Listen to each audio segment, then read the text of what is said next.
say crash retrieval, what do you mean? When you say crash retrieval, when you say crash retrieval, what do you mean? When you say crash retrieval, when you say crash retrieval, what do you mean? When you say crash retrieval, when you say crash retrieval, what do you mean? When you say crash retrieval, these are retrieving non-human origin technical vehicles, call it spacecraft if you will. These are retrieving non-human origin technical vehicles, call it spacecraft if you will. No kidding, non-human exotic origin. No kidding, non-human exotic origin. No kidding, non-human exotic origin. No kidding, non-human exotic origin. we have spacecraft from another species. We don't know. How many? By a number. We have spacecraft from another species. We don't know. How many? By a number. We have spacecraft from another species. We don't know. How many? By a number. We have spacecraft from another species. We don't know. How many? By a number. When you say crash retrieval, what do you mean? When you say crash retrieval, when you say crash retrieval, what do you mean? When you say crash retrieval, when you say crash retrieval, what do you mean? When you say crash retrieval, when you say crash retrieval, what do you mean? When you say crash retrieval, when you say crash, when you say crash, when you say crash, when you say crash, when you say, when you say, when you say, when you say, when you.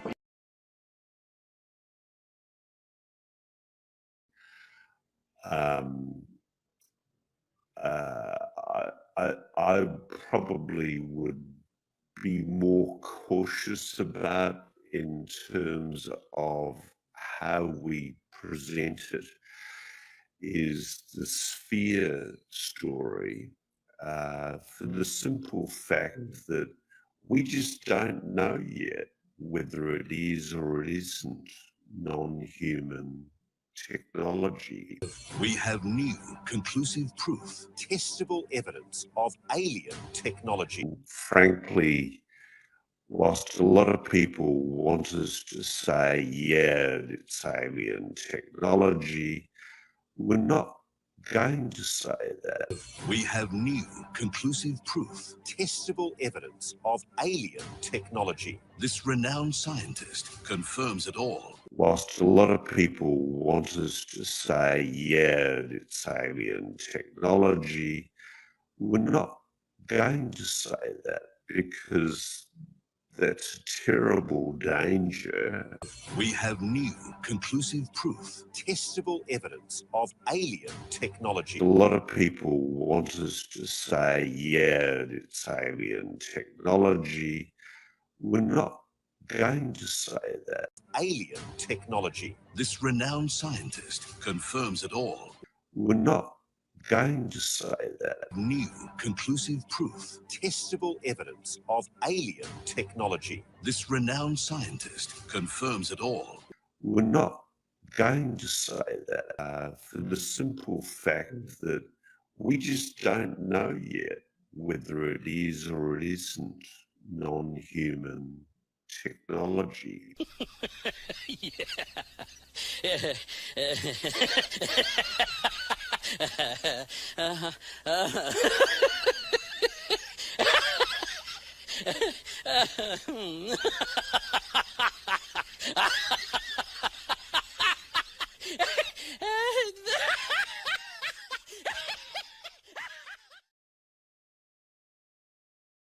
And can I just say, even though I'm not entirely comfortable at times with the way they sensationalize in their promos, because I thought the promos for our story were a tad over the top at times. What you're seeing here is momentous. You think that's alien technology? Yes, I do. I thought the promos for our story were a tad over the top. We have new, conclusive proof, testable evidence of alien technology. Tad over the top at times. Is it possible to exceed the speed of light? The answer is yes. The biggest discovery in human history. Promos for our story were a tad over the top. New evidence that has to be seen to be believed. 7 News Spotlight, Sunday on 7 and 7 Plus. Not entirely comfortable at times with the way they sensationalize in their promos, because I thought the promos for our story were a tad over the top at times.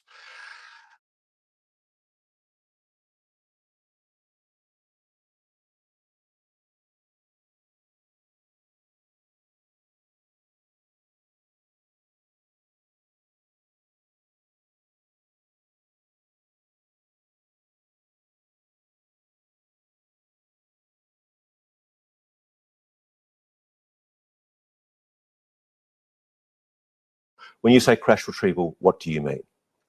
These are retrieving non-human origin technical vehicles, call it spacecraft if you will. Mr. Grush is quite clear that he's not saying it's necessarily extraterrestrial. Non-human origin. That he's not saying it's necessarily extraterrestrial. Call it spacecraft if you will. That he's not saying it's necessarily extraterrestrial. Then what are you saying? Oh, hey, little space monkey.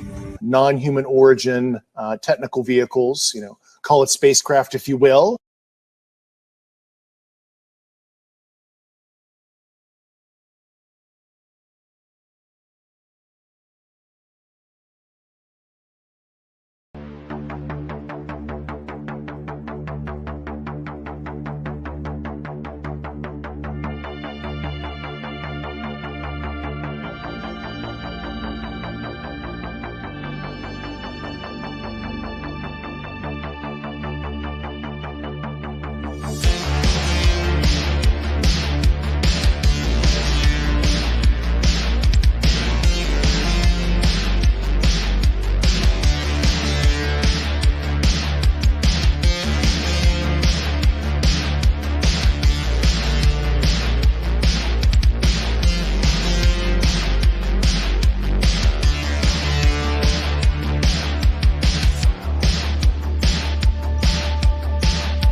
Greetings and salutations and welcome back, friends. So by popular demand, I'm going to be covering this interview or discussion between Bryce Zabel, I'm not sure how to say that guy's name, and Ross Coulthart and Lue Elizondo. And Bryce Zabel and Ross Coulthart have a show called Need to Know. And what you need to know is that they sell fake alien stories. They're scumbags that sell fake alien stories for money. That's what they do. That's what they have a history of doing. And isn't it interesting that Bryce Zabel also co-authored a book, I believe, with Richard Dolan, who is right now with his wife selling people courses in how you can get superpowers for $159. Sounds like a great deal. Welcome to Clown World, friends. I don't even know what to say. I previewed some of this, and we're going to be going through it. But before we begin,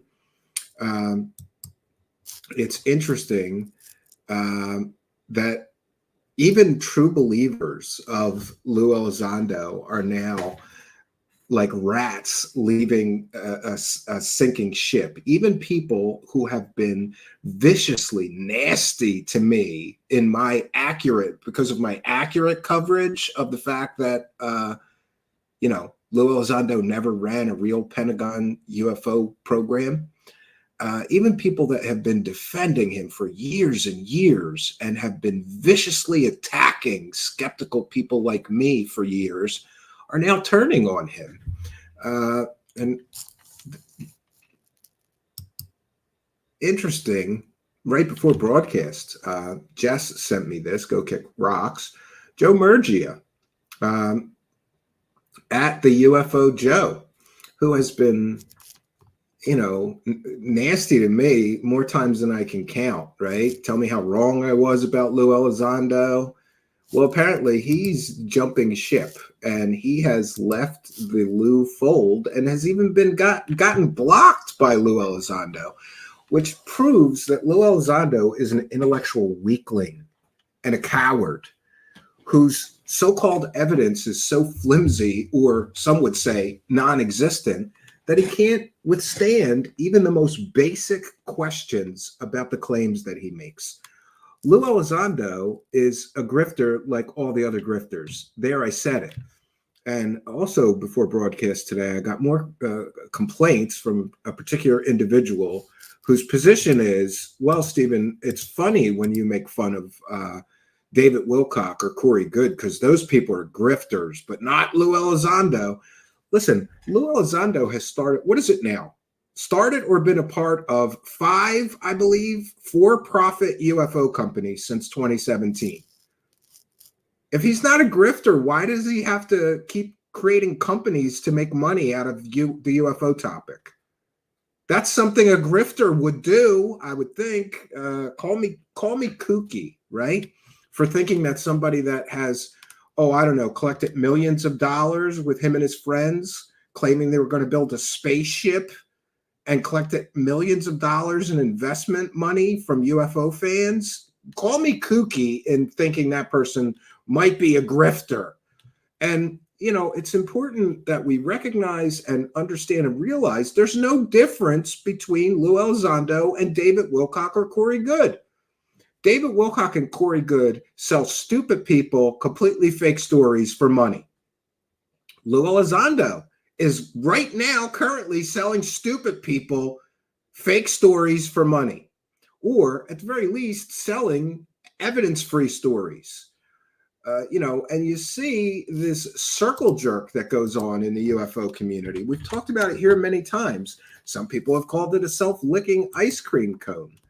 I call it a circle jerk because, that's what it is. It's a circle jerk where all these people back each other up. We've had Carl Nell recently give an interview and said 100% there are non-human intelligence visiting Earth. And when asked what his evidence was, Carl Nell said his evidence was the statements of Dave Grush and the statements of Lue Elizondo. But if we dig a little deeper and peel back these layers of deception that are used to sell this UFO scam to stupid people, what we figure out is it's a big circle jerk. Carl Nell, what is your evidence that non-human intelligence is visiting Earth? Well, Dave Grush said it, and so did Lue Elizondo. Does it not matter that neither of those two individuals have provided a single shred of proof of their claims? How does one wackadoo, this is the wackadoo prover maneuver. One wackadoo says something. What's your proof of that? Well, another wackadoo said it, so it must be true. They've got great credentials. Interesting. And we also get this kind of, which I'm going to share. I'm going to share my screen just to show you this. This is the circle jerk in action. And people like Bryce Zabel, whatever the hell his name is, and Ross Coulthart are perpetrators of the circle jerk. Because here is their YouTube channel. Lue Elizondo confirms Roswell. And if you go and actually go through the video, essentially they're saying, well, Lue Elizondo confirmed that Roswell was real and involved alien bodies. Okay, so what is Lue Elizondo's proof of that? And you see the circle jerk and how this works? We've got Bruce Zabel and Ross Coulthart saying, well, Roswell definitely was aliens. Okay, Zabel and Coulthart, what's your evidence that Roswell definitely was aliens? Well, Lue Elizondo said it. Great, then what's Lue Elizondo's evidence for making that claim? Well, Hal Puthoff told him that. You see what I'm talking about? It's just one big circle jerk full of wackadoos jerking each other all, get my alien disclosure boner going. Nobody has any evidence. It's just one idiot saying it's true because this other idiot said it. And I, for one, I've grown so tired of this self-licking ice cream cone bunch of circle jerk assholes telling people aliens are visiting planet Earth. Or my favorite, in the case of David Grush, who, by the way, is a former mental patient, David Grush told people that interdimensional space monsters are murdering humans on Earth. You know, look, if another mental patient told you that, you would say that person's probably a wackadoo crazy person. But oh, this guy was an intelligence, so he must know the truth. And how, you know, this is another thing. Ross Coulthart is the major person that brings us the Dave Grush interviews and the Dave Grush stories.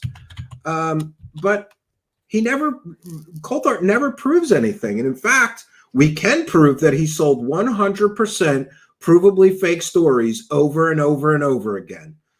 And in the case of Dave Grush, he brings us that story. Well, Ross Coulthart, it's been 471 days. And Dave Grush has not provided any evidence. 471 days since his initial claims. And neither Ross Coulthart or Dave Grush or anybody has provided any evidence of all that shit that Dave Grush said for 471 days ago. But now, now we're going to be told Dave Grush has firsthand information. Well, why is the story evolving and changing? Because when Dave Grush initially came out, he said he had not seen anything with his own eyes. It was just information that people gave him. Yeah, people like Hal Puthoff and Eric Davis and the same wackadoos that are feeding fake stories to Lue Elizondo to sell. And, you know, the longer I'm here, the more that I think this whole thing is just one big waste of time. It's a waste of my time. It's a waste of your time. It's a waste of everyone's time. Why don't you show us some goddamn evidence before you take, there should be a law passed. Before you take your next UFO dollar, even $1, you have to prove your previous claims before you make new claims and take more money, siphon more money out of the gullible public, siphon more money out of the UFO community, sell another book, sell another documentary full of lies. It's absolutely ridiculous. And I'm really, I mean, maybe I've gotten so cynical that I'm at the point where I think these people are criminals. I'm entitled to my opinion. I'm not a lawyer. I'm not a law enforcement officer. But isn't it a form of consumer fraud to say these are 100% true stories? And then we find out that they faked these stories with shit evidence or wackadoo people or mental patients making these claims. And how is it not taking advantage? Ross Coulthart, in my opinion, he took advantage of a mentally ill autistic man to make money selling a completely evidence-free story, or a group of completely evidence-free stories. But this is where we're at, and this is where we find ourselves. And it's one wackadoo backing up the claims of another wackadoo. And interestingly, so, you know, there's a lot of money to be made here. For this interview that we'll be going through, they made at least, I don't know, $750 for a 48-minute video. So they talked to Lue Elizondo for less than an hour. They each, I guess they split their YouTube earnings. I don't know, this Bryce Zabel and Ross Coulthart, they each get like $350, right? $350, $400 for 40 minutes of your time. Pretty good wages selling bullshit. And you know, and I get it. I will freely admit that I am very bitter about the amount of money that these people selling you lies make when we go out of our way to bring you the truth and make a tiny, tiny percentage of what the grifters make. But we consider what we do a public service. I'm not here to get rich selling you fake alien stories, or I would have done it already. We've been at this for years. So before we begin on the video, though, in the description of this video, I have shared an excellent blog detailing many of Ross Coulthart's completely and totally fraudulent fake stories. And as an American citizen, I think he should be prosecuted criminally at this point. And like I said, my opinion is my own. I'm not a law enforcement officer. I'm not a lawyer, but I have witnessed this person making money after money after money, getting caught using scant or fake evidence to sell his fake stories, and there's never any consequences. Why is a non-U.S. citizen allowed to come to the United States and scam American citizens with completely and totally fake stories so that he can get rich? Why is this allowed to happen? So this is from Charlie Weiser's blog. Ross Coulthart has a problem. As a key voice in ufology, that means he is a problem. Looking over the stories Coulthart has reported on the UFO space over the past couple of years, his credulity, poor sources, overhyping of weak evidence. Yeah, did you see in the beginning of our broadcast?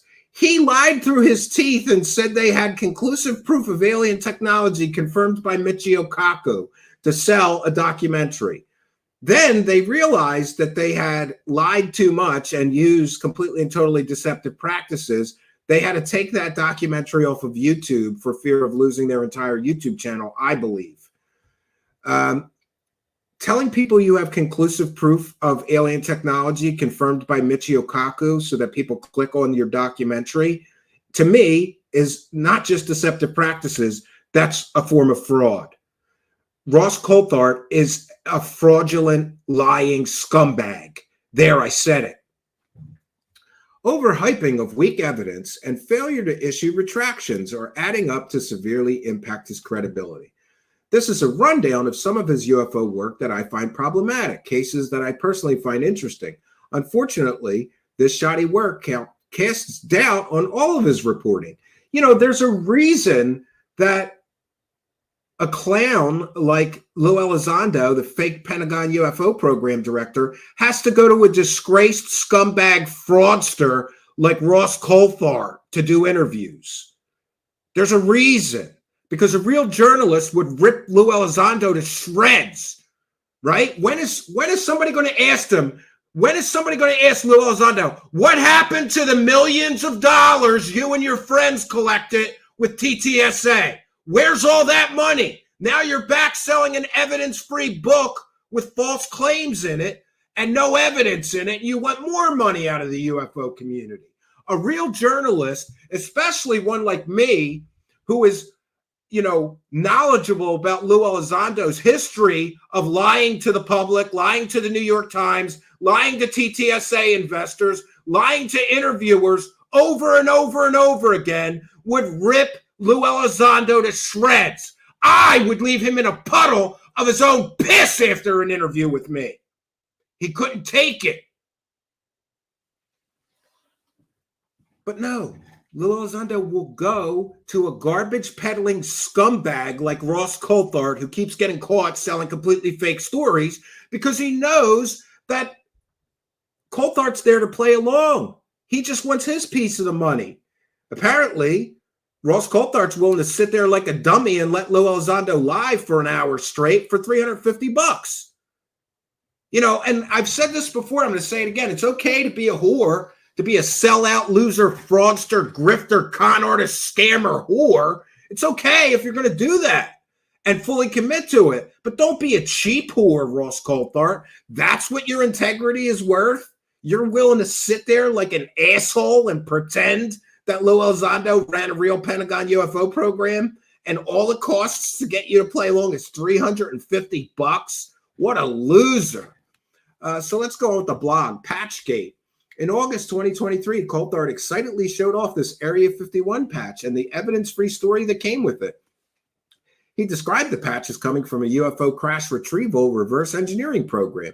The witness, the nephew of the now deceased man who gave him the patch and claimed to have seen a photo of an egg-shaped craft on the wall at work, described it that way in the eBay ads that he was selling the patch. But there's one problem.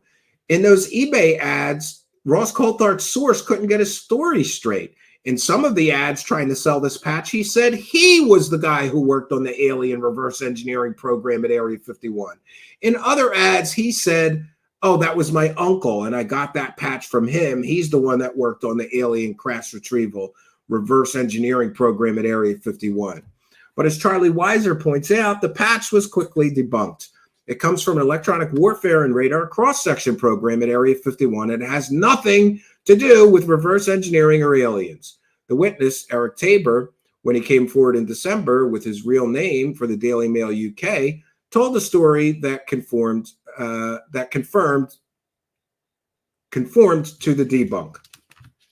In a brazen yet telling move, Coulthart tweeted out the article without addressing the errors he'd made sensationalizing the story. Charlie Weiser goes on to say that she covered this disaster last August with updates. This, my friends, is just one of the 100% completely and totally provably fake stories that Ross Coulthart has been caught peddling. And if you want to know what a scumbag, fraudster, con artist, scammer that Ross Coulthart is, you can check out our coverage. I made a 10-hour compilation covering all the fake UFO and alien stories he's been caught selling. And I'm here to tell you, if you're going to call yourself an award-winning journalist and somebody can compile 10 hours of evidence that you con people with completely, totally fake evidence, fake stories, and fake bullshit for years now, then you're a scumbag. Ross Coulthart is a lying, grifting scumbag. There, I said it. And the fact that some of you assholes worship this clown, right? Oh, he's a UFO celebrity. He's a lying scumbag. He's been lying to you for years and laughing all the way to the bank. How much money does he make at News Nation? How much money did he make selling that fraudulent UFO documentary claiming Michio Kaku confirmed alien technology? And by the way, Michio Kaku never confirmed shit because they didn't have any evidence, let alone conclusive proof. But it gets better. Blue balls. Jim Martin's 10-inch metal ball was featured 7 News Spotlight 22 documentary Out of This World and shows appalling judgment on Coulthart's part. The story is ridiculous in the context of being out of this world or in any way UFO related. The evidence for the overhyped claim of solid testable evidence of alien tech is zero. He had no evidence. He told everybody, go click on my video. We have conclusive testable evidence of alien technology. They had nothing. Charlie Weiser goes on to say the evidence and facts points to a man-made object, given that it weighs with earthly precision exactly 50 pounds and matches the features of a common industrial ball check valve. And by the way, I had a roommate who worked for a bearing company. That's a ball check valve. That's what that is. It's not an alien drone. It's not an alien piece of alien technology. It's a goddamn ball joint. That's what it is. The evidence, in fact, says Charlie Weiser, points to a man-made object. Okay, the ball did nothing remarkable for Coulthart's film crew, and in 40 years, Jim has apparently not managed to film its remarkable behavior either. Gary Nolan, immunologist, was asked to do metallurgy analysis on shavings hacked from the ball using a rusty screwdriver and trashed his credibility by stating the ball may be a, quote, UFO scout vehicle. Yeah, Gary Nolan, he's another lying scumbag. Coulthart, Jim believes that it might be of extraterrestrial technology, and I think it's important to at least investigate that. The only extraordinary thing here is Coulthart's credulous reporting Jim Martin's claims his ball was deposited, was similar balls in 1980 by a UFO passing over the house of Dennis Hopper's bodyguard in New Mexico. It's Jim's conviction in his ball a valid reason to spend time on the important investigation and put it out to an international audience, given no evidence of unusual properties. Surely a journalist's time is better spent chasing a solid lead than a magical tall tale.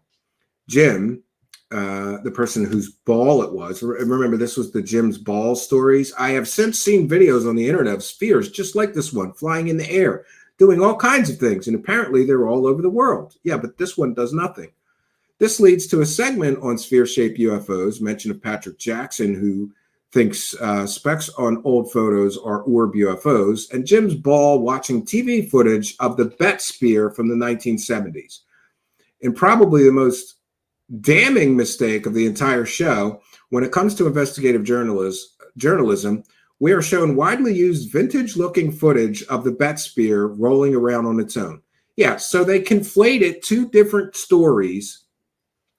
The footage was a recreation for the History Channel. The original footage even has recreation on it, but they cropped that recreation out and put it in their documentary to fool people into thinking that this ball was moving around on its own.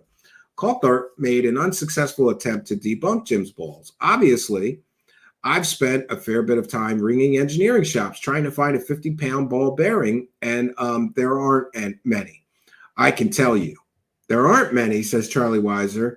There has to be one. Here's one. And by the way, I found multiple examples of a 50-pound ball joint, and Charlie Weiser found one. Armchair researcher, me, one of Coulthart's bleeding debunkers, found this in a few minutes on Google. On the show, we see Coulthart measure Jim's balls having a circumference of 32 inch or diameter of 10.2, and it weighs exactly 50 pounds. The manufacturer's ball check valves are covered in rubber, which would explain the slightly larger diameter and heavier weight. Nolan said he'd have a result on the alienness or otherwise of Jim's ball in 1 month. It's been almost 2 years. Now it's 3 years. And we're still waiting. Yet the ET origin of the ball remains an intriguing open question, at least in the way Coulthart talks about it. More recently, he again linked Jim's ball to worldwide orb sightings mentioned by Sean Kirkpatrick. Something else. And this was my favorite. This is his fake story where somebody held up an LED flashlight and told him it was an alien spaceship. And he ran with this fake story. 100% provably fake story. Wasn't a flying saucer. It was a goddamn LED flashlight, Ross Coulthart, you dumb asshole. Coulthart's conclusions. I cannot find any good reason to disbelieve him. I detect no guile or lying in his demeanor. He knows how to use a computer, but he's not a hacker with the capability to render a CGI video on a home computer. If this is fake, he had help. Coulthart verified the witness's truthfulness based on the fact that he sounded truthful. Volunteered a minor criminal past and couldn't have faked it with CGI because he said so. Yeah.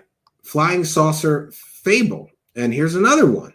You know, like, how many fake stories is Ross Coulthart going to get caught selling? This is the Melbourne fake story that he got caught selling. But just to wrap up Charlie Weiser's blog, Charlie Weiser writes, Coulthart's forte is not rational analysis or well-sourced fact-based recording. His forte is platforming human interest stories, and that's what he's been doing in the UFO space. Such stories are one-sided by design, which is not what ufology needs, but perhaps what it wants and it deserves. Coulthart has shown himself to be incapable of acknowledging his own credulity, or at least doing anything about it. Combined with his penchant for sensationalist exclusives, it's hard to trust his reporting. Sometimes he might be right. Sometimes his witnesses might be properly vetted and truthful, but who can tell anymore? So what can he do about his pathological credulity that led him presenting so many silly stories? He could join a skeptics forum. Instead of chasing the exclusive, he could hash out the mundane possibilities before going public.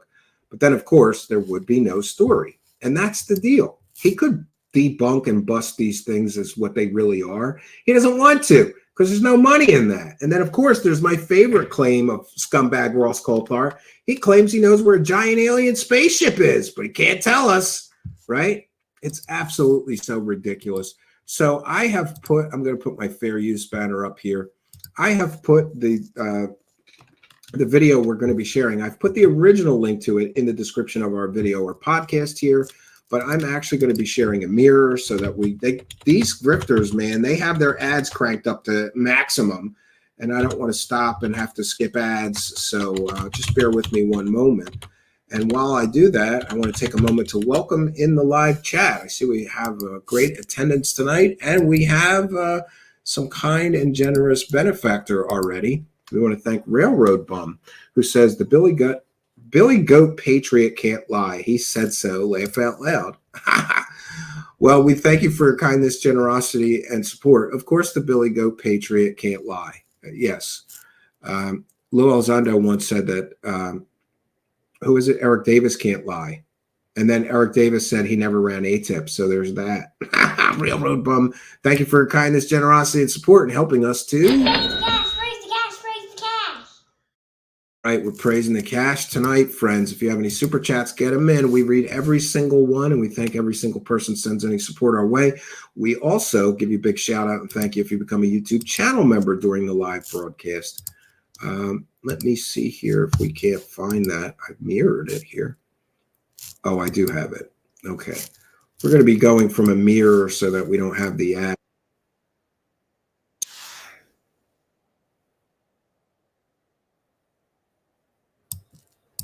Yeah, and their show's called Need to Know. And what you need to know is that they sell fake alien stories.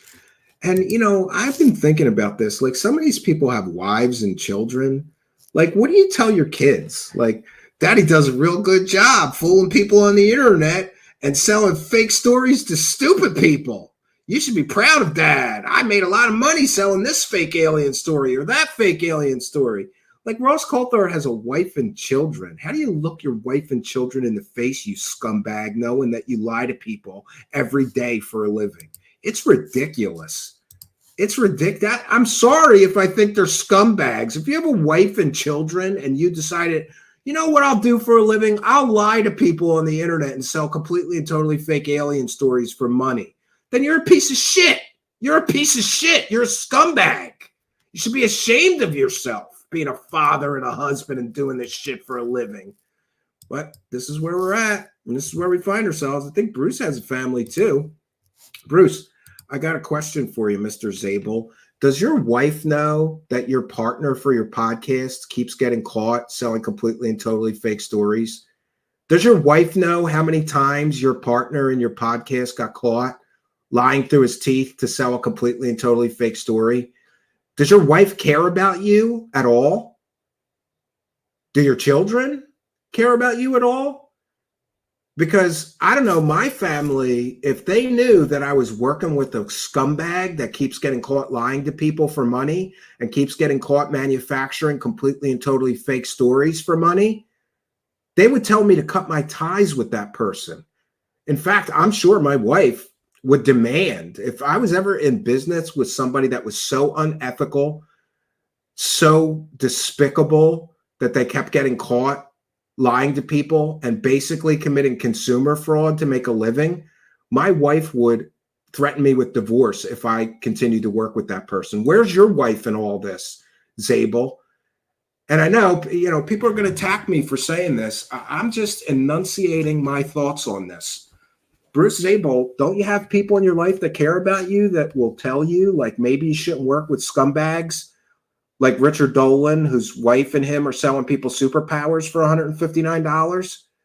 Maybe you shouldn't work with a disgraced Australian journalist who you claim is an award-winning journalist. That's another thing. He is an award-winning journalist. Last year, he won the Bent Spood Award in Australia. You know what that's for, Mr. Zabel? For the person that sells the most ridiculous fake stories in all of Australia. Your podcast partner won the Bent Spoon Award. So it's true. He is an award-winning journalist. He's winning awards for selling the most fake, ridiculous stories in all of Australia.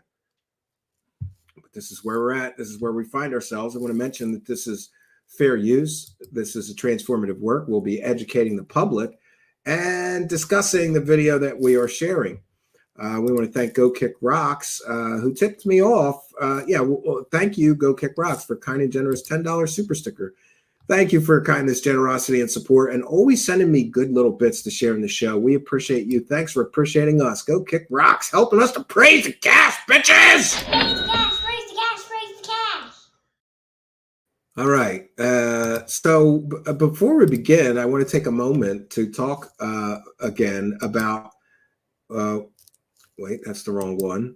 Talk again about Lue Elizondo blocking UFO Joe. UFO Joe has been a big fan and supporter. Do you know UFO Joe was one of the first people who attacked me viciously for questioning that TTSA might be a scam? He was one of those people. Viciously attacked me. How dare you say that? You don't know that. They're going to bring us disclosure. You should invest too. Why don't you invest some money so we'll get disclosure faster? You know, I feel bad for people like UFO Joe. He's wasted decades of his life on this shit. Decades of his life chasing carrots from these UFO profiteering scumbags that never provide the evidence of their claims. He's wasted decades of his life defending scumbags that sell fake alien stories, pretending that someday they're going to bring us the truth and bring us disclosure. No, all they're going to bring you is another carrot to chase. All they're going to bring you is another fake story or another book they want you to buy, another documentary they need you to buy. That's all they're going to bring you, UFO Joe. But the fact that Lue Elizondo blocked UFO Joe, that shit is funny. That shit is funny, Lue Elizondo, you bitch. Lue Elizondo is a bitch. All right. We're going to get into this video. I previewed just a little bit of this. And boy, I think it's like a grifter team up. We didn't really mention it. So, I've titled tonight's broadcast, You Need to Know These People Sell Fake Alien Stories. And you do need to know that. But interesting. Oh, yeah.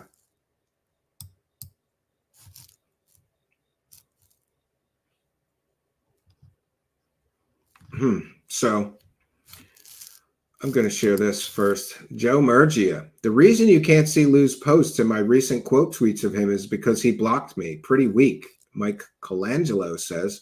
So does that mean Harry Reid didn't actually get read into the UAP program and Lou just made it up? Or was he annoyed that you questioned him, so he blocked you? Joe Murgia says, accidentally read into the U.S. government's ongoing UFO program. Whoops. And Mike says, right, got read in by accident and got read out. But that made Harry Reid angry. And that is why Harry Reid got involved in the UFO topic. So apparently, that's what happens with Lue Elizondo, who's a bitch and a coward and an intellectual weakling. Even if you've been a fan and a supporter of his since 2017, if you ask the wrong question, you get blocked because Lue Elizondo is a coward.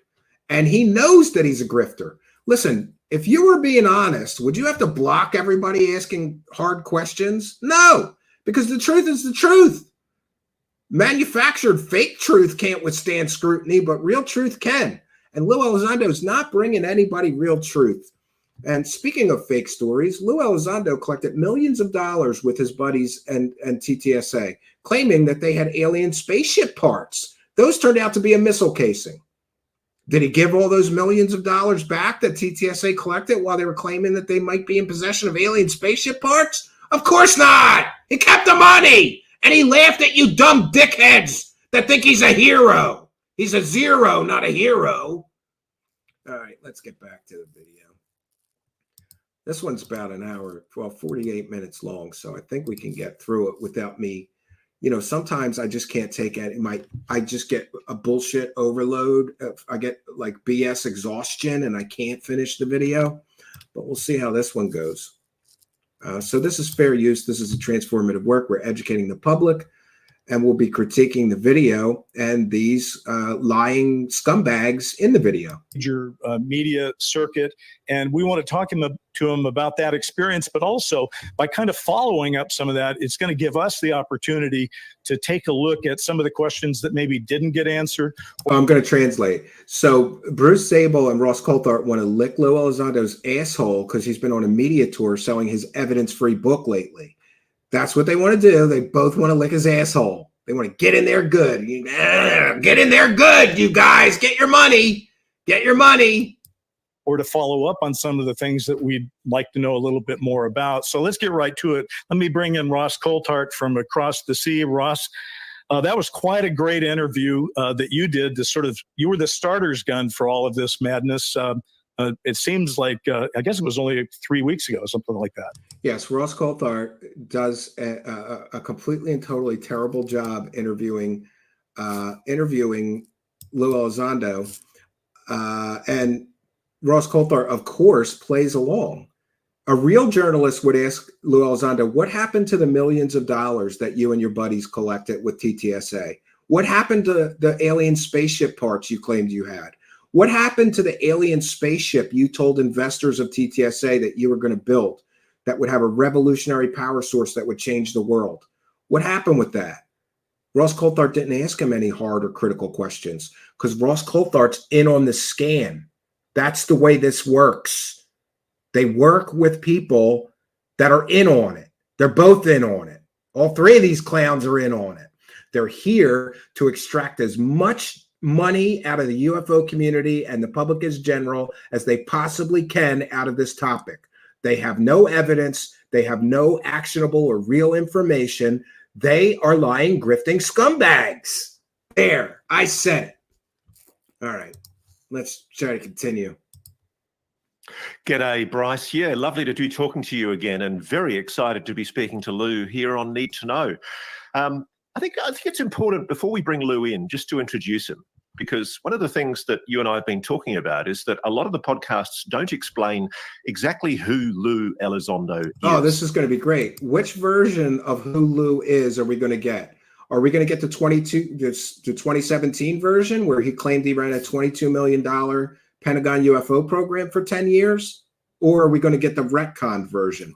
For those unaware, Lue Elizondo's entire history is being retconned right now. First, he said he ran a $22 million funded Pentagon official UFO program for 10 years. But skeptical researchers proved that that was completely and totally fake. And he never did that. And he never was the head of any real government UFO program. So now they've retconned it, right? That's when you just renew it. You know, comic books do this. They retcon Superman's origin sometimes, or Batman's origin, or whatever. They reboot. That's what Lue Elizondo's been doing lately, rebooting, because the skeptics are destroying his original completely and totally fake narrative. And now people are hot on the trail of all of his military records, and they're going to prove that Lue Elizondo lied and lied and lied and lied about that stuff too, I believe. And isn't it interesting that Wikipedia has been busily rewriting his history? And there's details of that on Twitter that you can follow. Why does this guy's history keep changing unless he's a lying scumbag? Lue Elizondo is a lying scumbag who keeps changing his stories, right? Oh, it was an official $22 million funded Pentagon UFO program, and I ran it for 10 years. Now that's been retconned to it was an unofficial portfolio and it was not funded. And he called himself the director of ATIP on his own book. Now he's saying, well, I wasn't the director. I was just a key member. Dude, it's on your goddamn book that you were the director, you lying scumbag. You gotta love the balls on these lying scumbags. I think everybody just takes it for granted that we know who he is. But there's been a lot of toing and froing in the last few weeks, a lot of people throwing mud, a lot of debunkers trying to assail him. So let me just put Lue in context. Yeah, Ross Coulthart has a pathological hatred for debunkers or skeptics like me. Mostly because, hey, Ross Coulthart, you can say anything you want about me being a bleeping, he is the F word, effing debunkers or whatever, or skeptic. You could call me whatever you want. I'm the guy who caught you selling completely and totally fake alien stories, what, 4 times now? How many times have I caught you selling 100% provably fake stories, Ross Coulthart, you asshole?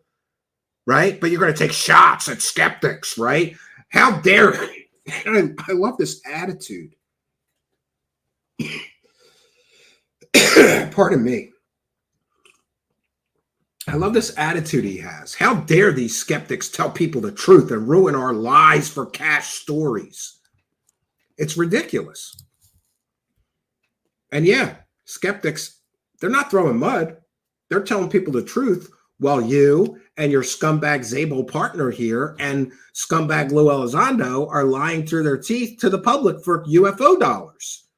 So, you know, say what you want about skeptics. Show me a skeptic that's been caught scamming the public, selling completely and totally fake stories. Show me a debunker that's been caught scamming the public with completely and totally fake stories. You can't. Ross Coulthart, you do not have any moral high ground. You're a lying, grifting, you're a proven lying, grifting scumbag, Ross Coulthart. So you don't have the moral high ground to attack any skeptic or any debunker. who worked at the very highest levels of the Pentagon, the US Defense Department, out of the Office of the Undersecretary for Defense Intelligence. Yes, he was a desk jockey. He wrote a desk. Didn't go on any secret UFO missions, you lying scumbag, Elizondo. And Coulthart didn't run around hunting UFOs like Fox Mulder, right? From X-Files, right? He didn't do any of the shit that he claimed that he did. He sat at a desk at a satellite office of the Pentagon, not even at the real Pentagon. And he was, before he got involved, I think, with the UAP subject, involved in highly sensitive, extremely sensitive special access program liaison, dealing with some of the most intense secrets in the Pentagon hierarchy. There's no evidence of that. He's provided no evidence of that. He was a very, very highly trusted official inside the US Defense Department. This is research by proclamation. And that's why I find it very amusing that people have been throwing mud at Lue, this ridiculous argument about ATIP and ORSAP. In the long run, it's irrelevant. Oh, it's irrelevant that he lied to the New York Times about running a $22 million funded Pentagon UFO program.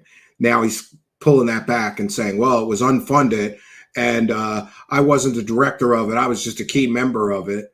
Yeah, it's not relevant that he lied to the American public for UFO dollars, that he lied to the TTSA investors who dumped millions of dollars into their efforts and got nothing in return that they promised. Yeah, it's all irrelevant. You're about to hear from is somebody who has operated at the very, very highest levels of the Pentagon, the Defense Department, and the intelligence community. Then why doesn't he have any real evidence of his claims? If he's so highly, he had such high classification, right? He had access to all these special access projects and all this and that. How come his only evidence is shit that anybody can find on the internet? Ross Coulthart, you scumbag. Like, let's think about this for a minute. Oh, he had access to all these top secret projects. Then why doesn't he have any evidence? Why is all of his evidence shit that anybody can find on the internet? Everybody I've spoken to about Lue, including a lot of people he doesn't know that I've spoken to, have vouched for his integrity, his honesty. Oh, anonymous sources told me that lying scumbag who's been caught lying over and over again is got great integrity. Do they know how many times he lied to the UFO community? Do they know he lied to the New York Times? This is so ridiculous and so easy to pick apart. These I'm sending Ross Coulthart clown shoes. Any super chats tonight will directly go. I have his address or an address for him in Australia. I'm sending Ross Coulthart an entire, no, forget the shoes. I'm going to send Ross Coulthart an entire clown outfit. I'll buy him the wig, a makeup kit, a clown suit, and clown shoes. He deserves them. And his absolute loyalty to the American public and doing what he's doing.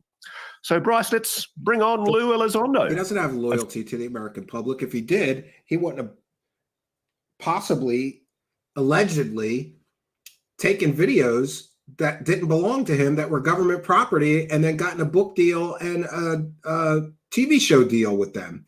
And allegedly fraudulently collected investor money based on videos that he didn't own.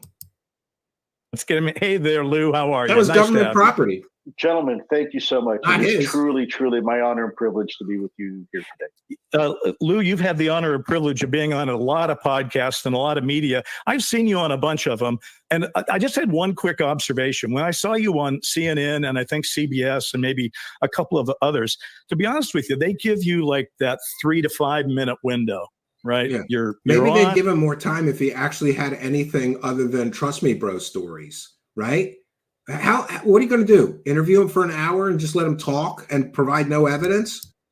It's like, you better have your talking points because that's all they got. And what I noticed in a couple of cases is I thought that the people who were interviewing you looked like they'd done about as much prep as you might expect if they were going to speak to the guy that just won a hot dog eating contest or something. I just didn't really feel like that because they knew. Lue Elizondo is about as important as a guy that just won a hot dog eating contest. In fact, I think that the guy who won the hot dog eating contest is probably more important than Lue Elizondo because he actually has real accomplishments that weren't based on lies, half-truths, and bullshit, right? Lue Elizondo looks like he could win a hot dog eating contest, though. Important this thing was. So here's my first opening question for you. Having just gone through all these interviews, what do you think you taught America and the rest of the world while you were doing these interviews? And on the flip side, what did doing all these interviews teach you? It taught him that he doesn't need any evidence and he can bullshit his way through any media interview as long as the people interviewing him are dumb as shit. Any real journalist would do their homework and know that this man has a history full of deception and lies, half-truths, and holding both hands out, collecting every goddamn dollar he can out of this topic, and never providing any evidence or any proof whatsoever. A real interviewer would do their homework. None of the people interviewing him know about his history of deception. Wow.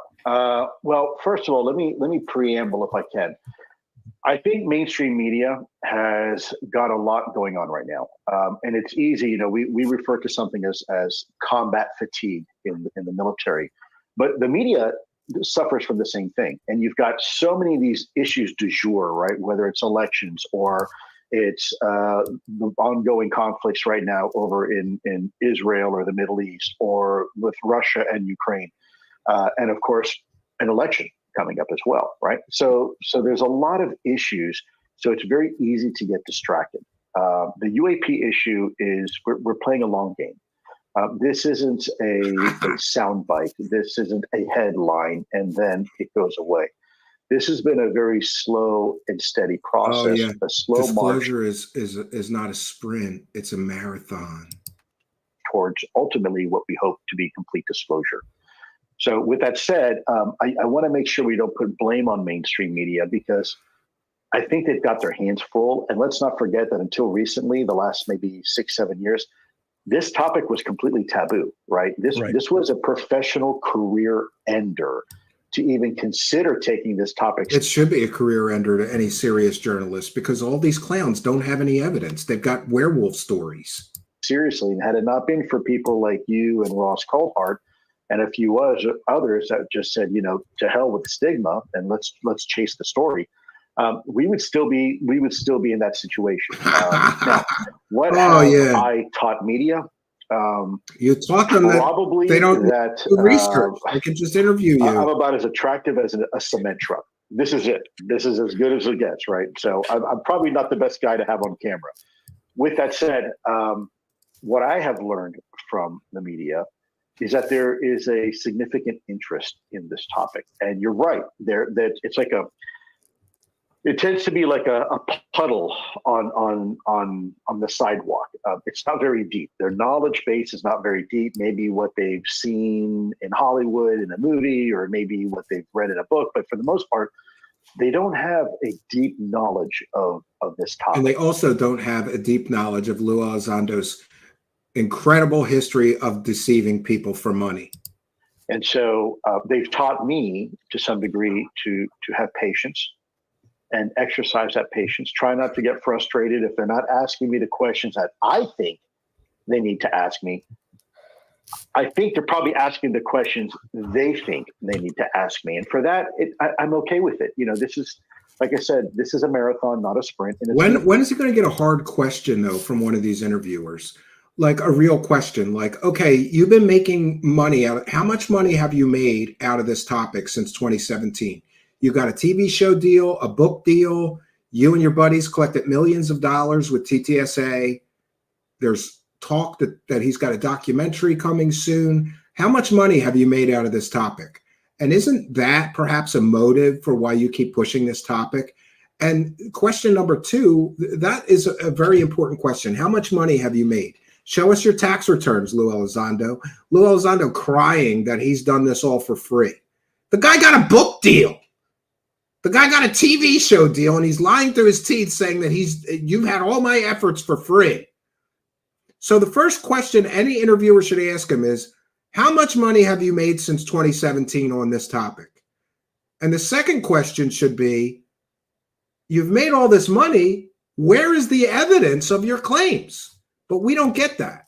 We get ill-prepared, play the X-Files like music. Ooh, spooky. Let's talk about UFOs for 5 minutes. It's going to take a while for people to really begin to absorb the enormity of this topic, in my opinion, anyway. The enormity of the bullshit of this topic. Since 2017, Lue Elizondo has provided zero evidence of any of his claims.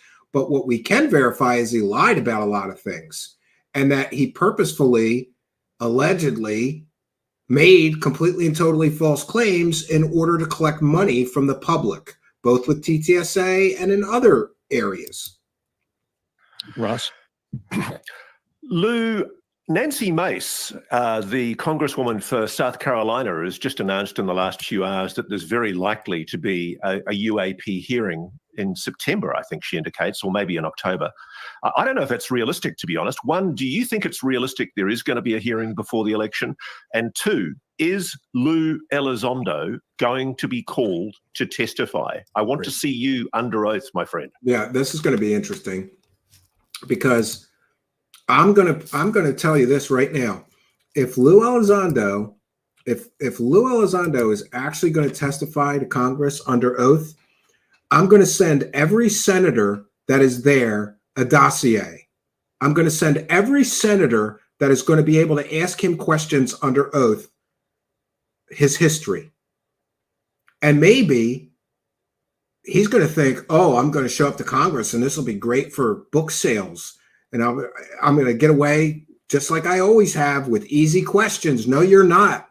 No, you're not. And by the way, Lue Elizondo, I know 10, well, I don't know about 10, but I know 3 or 4 other people that will be contacting every senator that is going to be able to ask you questions under oath.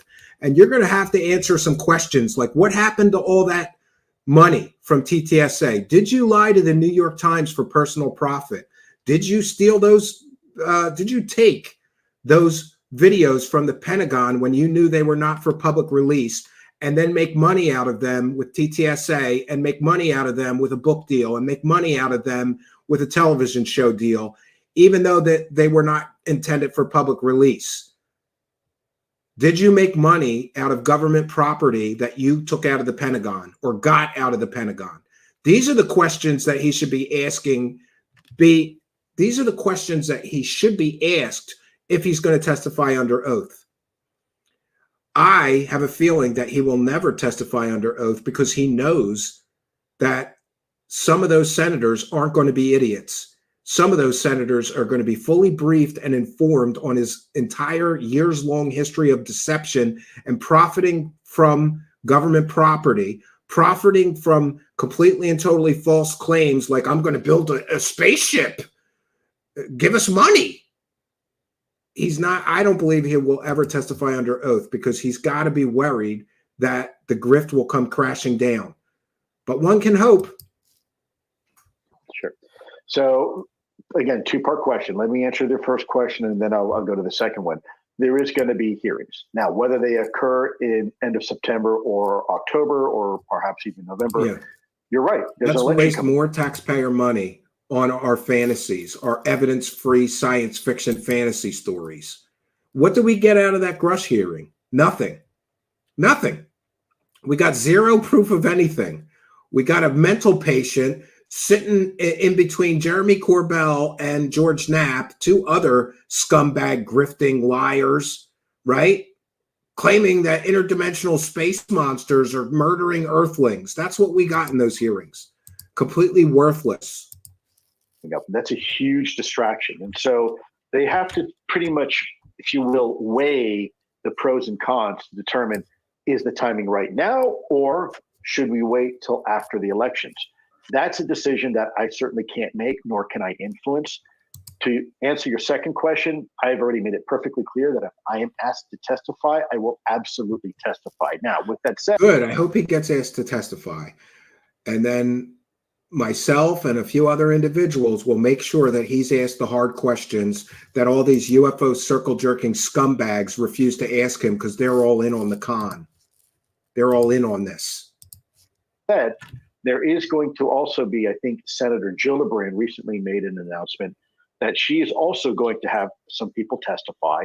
And I believe, if I'm not mistaken, it's actually Arrow that she wants the new leadership of Arrow to testify. Now, I could be wrong, but from my latest understanding is that the hearings that Gillibrand, not the House, but the Senate wants to have in the near term, will probably at first begin with Arrow and the government apparatus, if I was a betting man.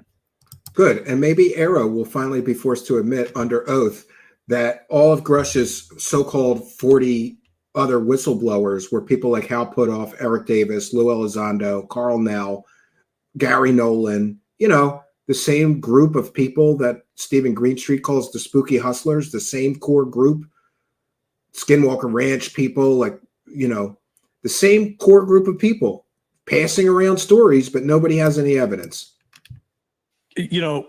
Gentlemen, we're actually recording this as the presidential debate between Harris and Trump is going to be taking place. So I've already outed our time frame on this thing, but I think it's probably a safe bet that they probably won't be asked about UAP in this debate because it doesn't tend to come up in these things. Maybe I'll be surprised. That would be great. But Lou, here's my question. Let's assume that who's going to be the disclosure president? And by the way, people get all excited when a presidential candidate says, I'll release the UFO files. They never release shit. Neither of them are going to release anything. Doesn't get asked in this debate, and that there's another debate afterwards. And somebody were to say to you, Lou, what should we ask these two candidates on the topic of UAP? How would you phrase the question that a moderator who, as you just pointed out, usually isn't completely wired into this? How would you phrase that question? How would you have them ask Donald Trump and Kamala Harris what they think about the UAP? Yeah, time to get a real job, Lou. I would start with the basic question: what do you, as a presidential thankful candidate, for commercial toilets, believe the American people are entitled to know? First and foremost, what do you believe in your heart?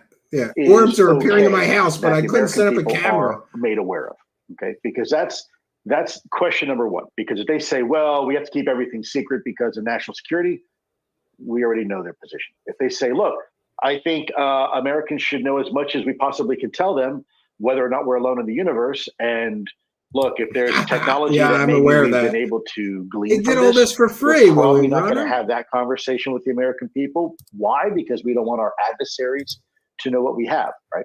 So that'd be question number one. What do you believe that the American people are entitled to know about this topic? And then two, how do you plan to enforce and ensure accountability that those organizations within the executive branch that have been established to do the work are actually going to do the work and will have access to the information that they need to do the work?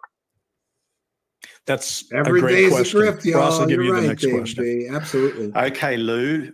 There's been a very interesting post in the last 24 hours that seems to have been very quickly taken down as soon as it was posted. You're right, Andy Collins. There's a guy called Walter Kern who interviewed David Grush for a podcast or a magazine, I think, called County Highway.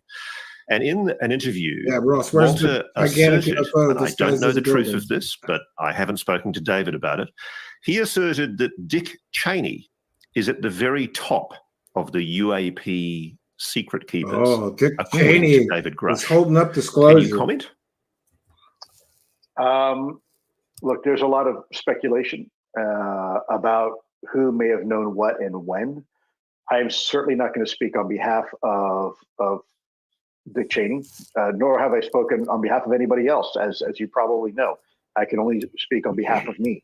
We do know for a fact that there were certain people in certain administrations that were read onto this topic. And we know that there were some that were not, to include certain presidents that were not read onto this topic. This is the old UFO mythology myth that this is so top secret and sensitive. They lie to the president. No, the president is the ultimate classification authority. Anything he wants to know, he can. He just has to ask for it, and they have to give it to him. This is a lie. This is a bullshit lie that explains the lack of evidence, I think, because there is none, in my opinion. Presidential privilege Vice President Dick Cheney may have had is certainly something that I think we should ask him. I think it's a great question. I know what I have been told and what I have learned through my time at ATIP. But with that said, I can't comment for Vice President Dick Cheney. Just like I wouldn't comment for former President Trump or current President Biden. It's not my place. As you noticed before, when I'm asked questions about Congress and their intent, I never answer those questions because it's not my place to say. If people have a question for that person, stay the course and ignore these fools. Grifting circle jerk. That would be my answer. I'm not trying to be evasive. I'm trying to be respectful. I want to make sure that I know my left and right limits, if that makes sense. I'd actually anticipated you wouldn't be able to answer it, Lou. I just wanted to see a reaction, which I thought was quite telling. Hey, he thinks that's a great question to ask. On the subject of all this, back in 2017, the guys that were doing a lot of these interviews were yourself and Chris Mellon, sometimes Tom DeLonge, but basically you were the insiders who were talking about it, sort of setting the standard for it. And that continued for a while. Now we've had other people speak, but most noticeably, last year we had David Grush talk. So my question is, because I think people get a little confused. They go, well, who are the whistleblower? What's going on? And my question would be, is there any daylight between your story and David Grush's story that we should highlight differences in how you see what is going on? Or if there isn't any daylight, their stories. Could you then at least summarize for us the essence of what you and Grush and Mellon have all been saying, so that, because I feel like there's a lot of us, like myself, I'll have friends or my family, and I want to say, William, okay, here's what I think is going on based on the people I'm talking, but I'd like to hear your summary of that. Yeah, well, again, great question. I can't speak for David, but let me tell you my experiences with David. First of all, David's an American hero. Oh, yeah. He's a hero. David is everything he says he is. I know because I worked with him in his skiff. I'm not supposed to say where right now, so I won't. But at some point, hopefully we can have that conversation. But we're also different people. Right? I agree. I know the things that I've been exposed to and the things that I did. I know the things that David and I have done together. You're right, and Steve. we've been both exposed Nothing new. To. But then there's stuff that David has evidence, also done stories that I wasn't part of. And so it's kind of like being married, really, where you live with somebody 24/7, but there's times you may have to go run an errand or go shopping, or your spouse has to go take the kids to school and drop them off and has a conversation with the neighbor. This guy needs better analogy. I wasn't privy to everything in David's world, just like David wasn't privy to everything in my world. But we took every opportunity to brief each other up on the important things. The minutiae and details of what type of frappuccino I had in the morning. Probably not a detail. You're right, Richard Warner. He could shut us up in a minute. If there was a video that he and I both needed to look at and analyze, we were absolutely on the same sheet of. Oh yeah, Dick Cheney, the evil Dick Cheney. Chris Mellon is very much the same thing. Chris Mellon is his own man. I can tell you my experiences with him. He is, again, a national hero, national asset. I mean, he is a national treasure, in my opinion. We are only having this conversation. I agree, Scallywag. I think they manipulated a mentally unstable man to make UFO dollars. Is there other stuff Chris Mellon did? Yeah, I mean, he was a deputy assistant secretary of defense at one point. There's a whole lot of stuff. There's a whole. He also was a grifter with you at TTSA, where you guys lied to everybody, collected millions of dollars. Where's all that money? World that Chris Mellon has been involved with. Oh, he's American hero. Involved with. Grifters are not heroes. I just want to put that on the record. Assume or presume certain things. Like, for example, right now, you, Bryce, and Ross, you guys are working a show together, but you also do things independent and separate, still for the same goal. And so it's very much the same thing. Dave's a very good friend of mine. You got his wife in on the grift. I trust him implicitly. In orbs, no videos. Trust me, bro. We talk all the time. But there are, again, he worked no for propaganda. You're right, agency, another three-letter agency, which I've never been employed by that agency. We worked together, but he had access and did stuff through that agency that I wasn't privy to. And frankly, in some cases, I probably didn't even have a need to know. And I'm okay with that, right? This is not like, well, I need to know everything because I was part of ATIP. No. This is a far more sophisticated and complex topic. So we have to understand that there are aspects of his job that he is going to be part of that, frankly, I have no need to know, and I won't be part of it, and I won't ask him, and he won't tell me, and vice versa, right? So I don't know if that answers it, but I think we're pretty simpatico Same with like Carl and yeah, and I guess let me just they all use each other for evidence. If it's there's true a because that guy to said what it's all true. of you have said or intimated in the various interviews you've done over these years, true. You Grifters all basically are say not there's heroes. those 3 videos that we've all seen, and that they're not very good, but they're shocking, right? But you imply they're not very good, and I heard you recently, I forget the show, but you said there are hundreds and hundreds of HD quality videos of UAP. Yeah, there are hundreds of HD videos this is the of question UAP. that bothers We just never the get people anybody. who leave We never comments get to on see our any of show them. and send me emails over and over, which is, wouldn't the release of just one of those high quality HD videos be a game changer? And secondly, to release a few should not impact our protection of classified sources and methods, one would think. If you're just showing what you saw in classified. high quality. No, it's not. Why isn't this happening? Bullshit. Why can't we see it's classified one great video? Is sure. code. Well, I can't answer on behalf of the U.S. government. What I can tell you is that a lot of them are classified for very real reasons because of where they were taken and how they were taken and the fidelity sources of and the methods. information that we Or have. maybe it's adversarial technology. Look, people said before, well, how come the government has never released a video? Well, they did. They released 3 of them, right? No. Now, it took 70 years, but they did. No. So I think the time is going to come, and hopefully sooner rather than later. He's lying through his teeth here. The government did not release those 3 videos. He did. Him and his grifter friends got those videos released so that they could grift off of them for, 7 years now. The government did not release those videos. He did. He just lied through his teeth. The government released those 3 videos. No, they didn't. Lue Elizondo, you did. The amount of deception that this guy employs to sell his fake narrative is really shocking. He just said the government released those 3 videos. Hey, Lue Elizondo, you lying scumbag. Who signed the release forms to get them released? For training purposes, not for public consumption. You did. The government did not release those videos. You did.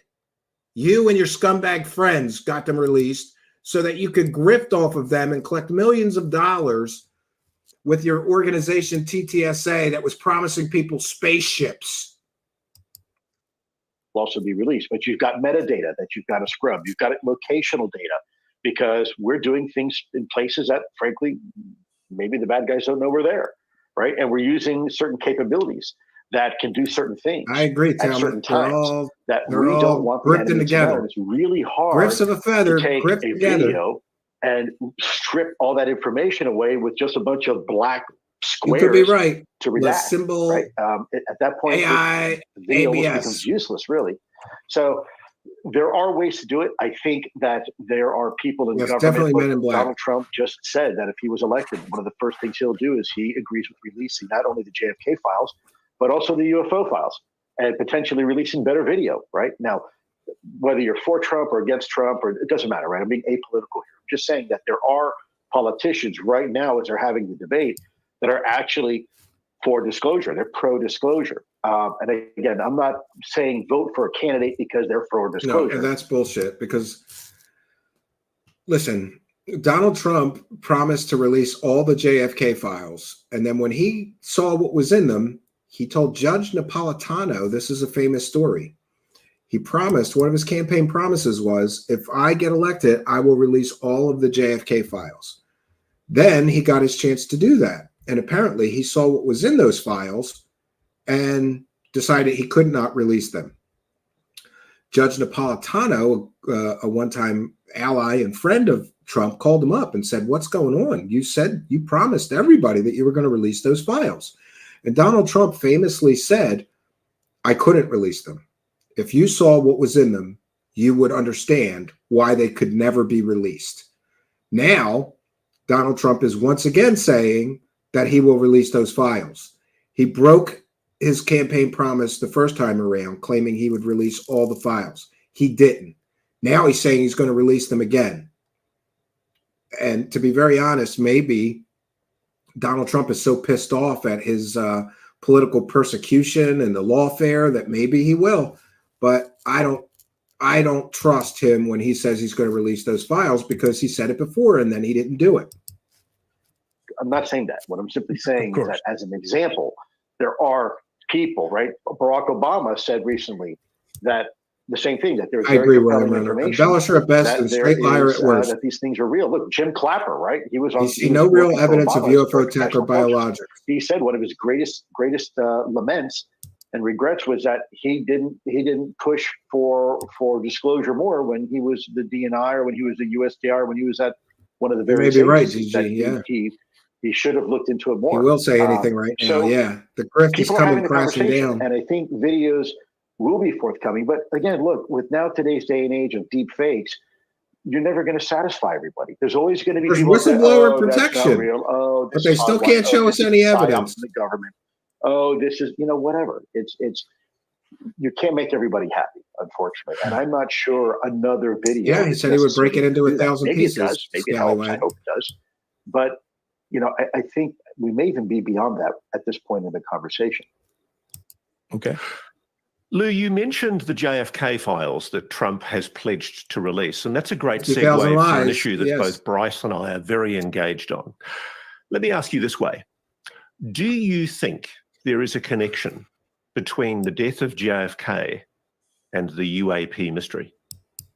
Oh, total speculation. There certainly may be a tangential one.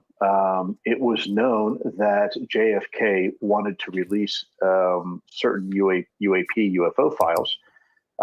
If you talk to RFK right now, one of the individuals working with Trump on his campaign, he is very pro-disclosure. He has indicated multiple times that he thinks that whatever files are in the possession of the U.S. government should be released. Yeah, and he's getting this fact wrong. It's true that John F. Kennedy wanted to release UFO files, but the thing that got him in trouble with the other members of the United States government is that he wanted to release those UFO files to the Soviet Union. And he wanted to do that to prevent a UFO sighting from being mistaken for like a bomber sighting and accidentally starting World War III. He has very little knowledge of actual history of this topic. Lou, I mean. It was known that JFK had an interest in this topic. Now, was that the primer that saw him unfortunately be killed? A lot of conspiracies, Ty Lee. Thanks for being a member. There. I happen to know somebody who was privy to a lot more information. It was probably more related to things like Bay of Pigs invasion and possibly a re-invasion. And I think there was some potential mob ties and some intelligence stuff. I don't want to elaborate, certainly, and I don't want to speculate. He says, I don't want to speculate as he's speculating. Being a conspiracy theorist, which is farthest from the truth, right? So I just want to be careful because the moment people hear that, they go, oh, JFK, conspiracy theorist. Oh, he's not a conspiracy theorist. He just says that the government is hiding alien spaceships and alien bodies, but he's not a conspiracy theorist. Not at all. Come on, dude. I don't know. We're talking about conspiracy fact is what we're talking about.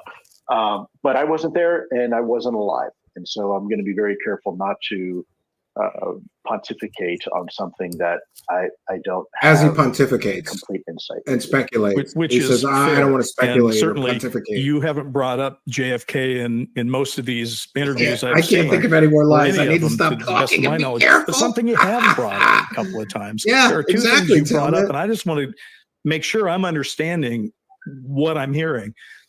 You talked on Joe Rogan, for example, about how we're happy to go fly a helicopter around and, tag a snowy plover or a wildebeest or whatever and do our business with them and then release them back into you talked about that. So my question is, are you confirming that we have a abduction issue problem? Because you've also talked in your book about implants. So I just want to hear it in plain English. Are people being abducted? And is that something that we're aware of? And are we doing anything about it? So the allegation is there. I'm not a conspiracy theorist. Some people aliens are abducting humans on Earth. Negative medical consequences. Dave Grush said that interdimensional space monsters are killing humans. But I'm not a conspiracy theorist. Technology itself and not deliberate. But keep in mind my background as a former special agent, right? If if you let's say take an Uber or a taxi, and you want to go to the mall, but instead they take you to their house, that's kidnapping, right? That's a felony offense. And oh, by the way, if they happen to touch you without your permission, even just touch you, that's assault, right? So now we can start adding up the crimes, the federal crimes here. That doesn't I agree. In some benevolent cases, to it me. is. Now, and a lot of people are imagine that thinking it's a happening mental to your kid, problem, right? essentially, Scaly. We got a problem. If that's happened, that we've got a serious Of course, problem. there's Because no look, evidence for in some treason. cases, doing Never that kind of stopped them stuff before. is an act of war. Literally, it's a provocation. Yes, they're If that SAing is and indeed eating people. happening, They now ate there are people Wilcock that and will tell resurrected you him all day for long sure, that it's gentlemen. happened. Yeah. My focus at ATIP was more nuts and bolts. Yeah, he's talking about so abductions. I was more yeah. interested in the military encounters over controlled U.S. airspace, over sensitive military installations. So that wasn't really my area of focus. Yeah, but he needed new There were material, so he individuals threw the in some program alien that were more implants focused into his on book. that is their story to tell. But I Turns personally out come that from the probably came background that from if Roger you are Lear and taken Jeremy away Corbell. against So your again, with the will circle jerk. and touched in any way, I don't see how that's a good thing. I know some people say it is, and they report that they've had a good experience, but I don't think I'd like it very much if somebody tried to take me somewhere without my permission and, touch me. So you should definitely be There spotted. you have it. Lue Elizondo doesn't want to get touched by aliens. That one, it's not necessary. You said you were more nuts and bolts. So the thing that you have said in your book and in some of these interviews that's very nuts and bolts is you've casually stated that Roswell happened and that it was NHI. I mean, you haven't been hiding that. You've actually said it. So just so I'm hearing this straight up. Yeah. He never said Roswell was real and aliens before his book came out. Is that a coincidence? So for 7 years, he never said, yeah, Roswell was definitely aliens. But when he has a book to sell, now he's saying, oh, yeah, Roswell was definitely aliens. And what is your evidence of that, Lue Elizondo? Well, Hal Puthoff told me that. The guy who believes that he has superpowers. But then again, Lue Elizondo believes he has superpowers. And Hal Puthoff told him that Roswell was really aliens. The same guy who thought that Uri Geller had real superpowers when Uri Geller was using children's magic tricks. So his source for why he says Roswell is real is wackadoo Hal Puthoff, free energy wackadoo, Scientology wackadoo, guy who thinks he got superpowers from Scientology wackadoo, guy who thinks he confirmed that other people had superpowers when they were using magic tricks on him. He said Roswell's real. They leave that part out. Roswell's been something I've been looking into for a long time. Are we finally getting to the place where we're going to admit that Roswell was a crash of an exotic technology that included bodies of a potential NHI, and that this has been something the government has had in its possession? Nothing substantial, Richard Warren. Going back, You're right. what, 75 plus years now? So I will answer your question with a statement. I have been approved by the Pentagon to talk about this particular aspect. I will say that there was a point in time where I was told to my face, verbatim, I am not allowed to talk about crash retrievals at all, or I will absolutely go to jail. And I've honored that. And that's why my book went through the DOPSR process, because I wanted to make sure before I talked about it. And here's the other thing. DOPSR is not going through the pre-publication process at the Pentagon. They could approve him to talk about Roswell if he's stating fictional things, as long as it doesn't interfere with any classified projects. And Roswell, reportedly, according to the government, was a mogul, top secret balloon project to detect nuclear or atomic explosions of the Soviet Union. But it's long been declassified. So, this is another thing that can be fact-checked. Somebody's got to call the Pentagon. Who told Lue Elizondo he wasn't allowed to talk about crash retrievals or he'd be arrested? That's a bold statement. He just said that the Pentagon told him if he talked about crash retrievals, he'd be arrested. Now, all of a sudden, he's allowed to talk about crash retrievals because he went through the pre-publication process. It could also be that the things in his book are fictional. So, of course, they don't care. And because something made it through pre-publication doesn't mean it's true or accurate. It just means he's not talking about anything classified or sensitive, so he's allowed. You know what else is not classified or sensitive? Fiction. I had approval from the Pentagon to do it. And so my book took almost a year to go through the Pentagon process, but they approved me talking about Roswell. And so that's why I can talk about Roswell. Yes, Roswell, by all accounts, was a crash. It was not a balloon. It By was what not accounts? test How dummies put-off's being account? thrown out. It was a crash. In fact, it was two events. It is kind of hilarious. Yes. So and bodies were recovered, bro? Yeah. Correct. I mean, you say two Allegedly events. that there were You mean biological two? samples that were. You mean two craft that crashed with each other and Yeah, that's created good science separate fiction, debris fields, or Scallywag. one craft that blew apart into two debris fields? So what I was told was that there was What he was two told by Hal events. Puthoff. One was recovered and by us, and one was able to go away on its own. Yeah, And fiction's that, not that classified. It's biological fiction. samples were non-human biological samples were recovered. Keep in mind, this is the end of the 1940s. And who told him all this? He's forgetting to tell you, he admits it in his book, that who told him about all this was Hal Puthoff, a complete and total fucking wackadoo. Hal Puthoff is about as credible as a crackhead holding up a gas can, asking you for money so that he can get some gas and make his way home.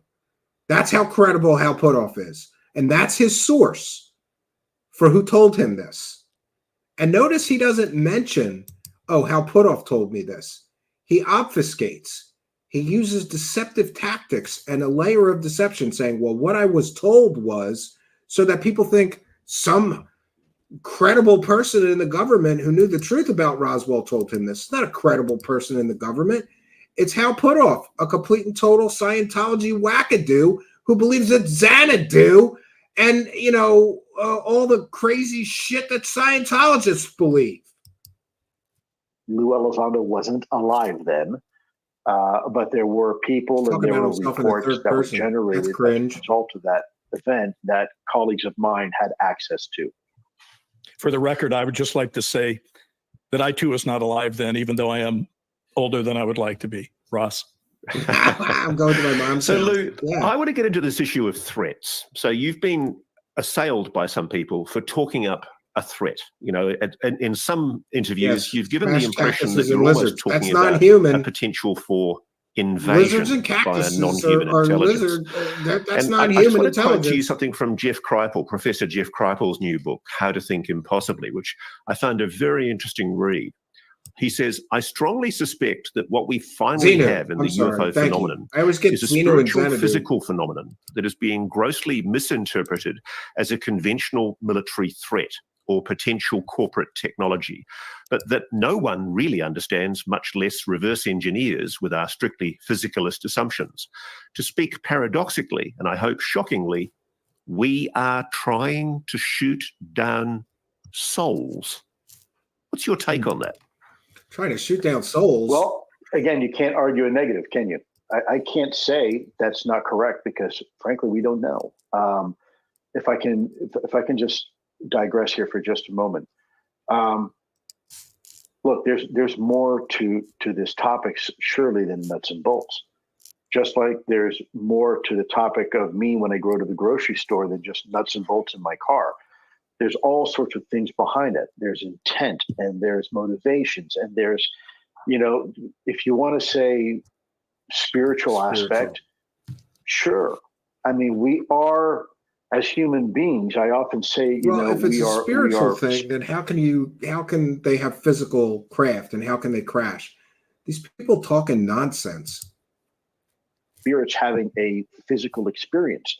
There's more to Ross or Bryce or Lou than this, right? Because if I lose my arms in an accident and even my legs, I'm still lizard people feeding Lou back if to I suffer knowledge. a traumatic brain injury because I get too close to some ordnance or something like that happens, or I trip on the sidewalk, I might have some debilitating issues with my brain, but I'm still Lou. Like a BB right? gun, So potato gun it's not shooter. the body Yes. that defines Lou, the physical nuts and bolts. It's not They're even shooting the intellect souls out of the that defines sky. Lou. I know, it's so There's stupid. something else that defines Ghosts me. are What makes constructing me me and what UFOs. makes you Yes. and your audience your audience.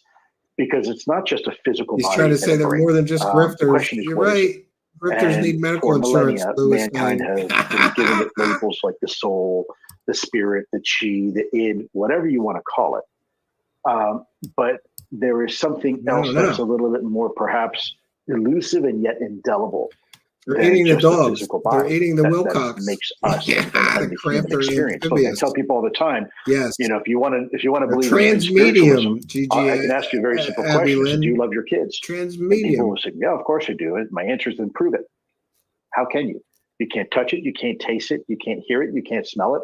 How do you know it's real? Well, can you even define it for me? No.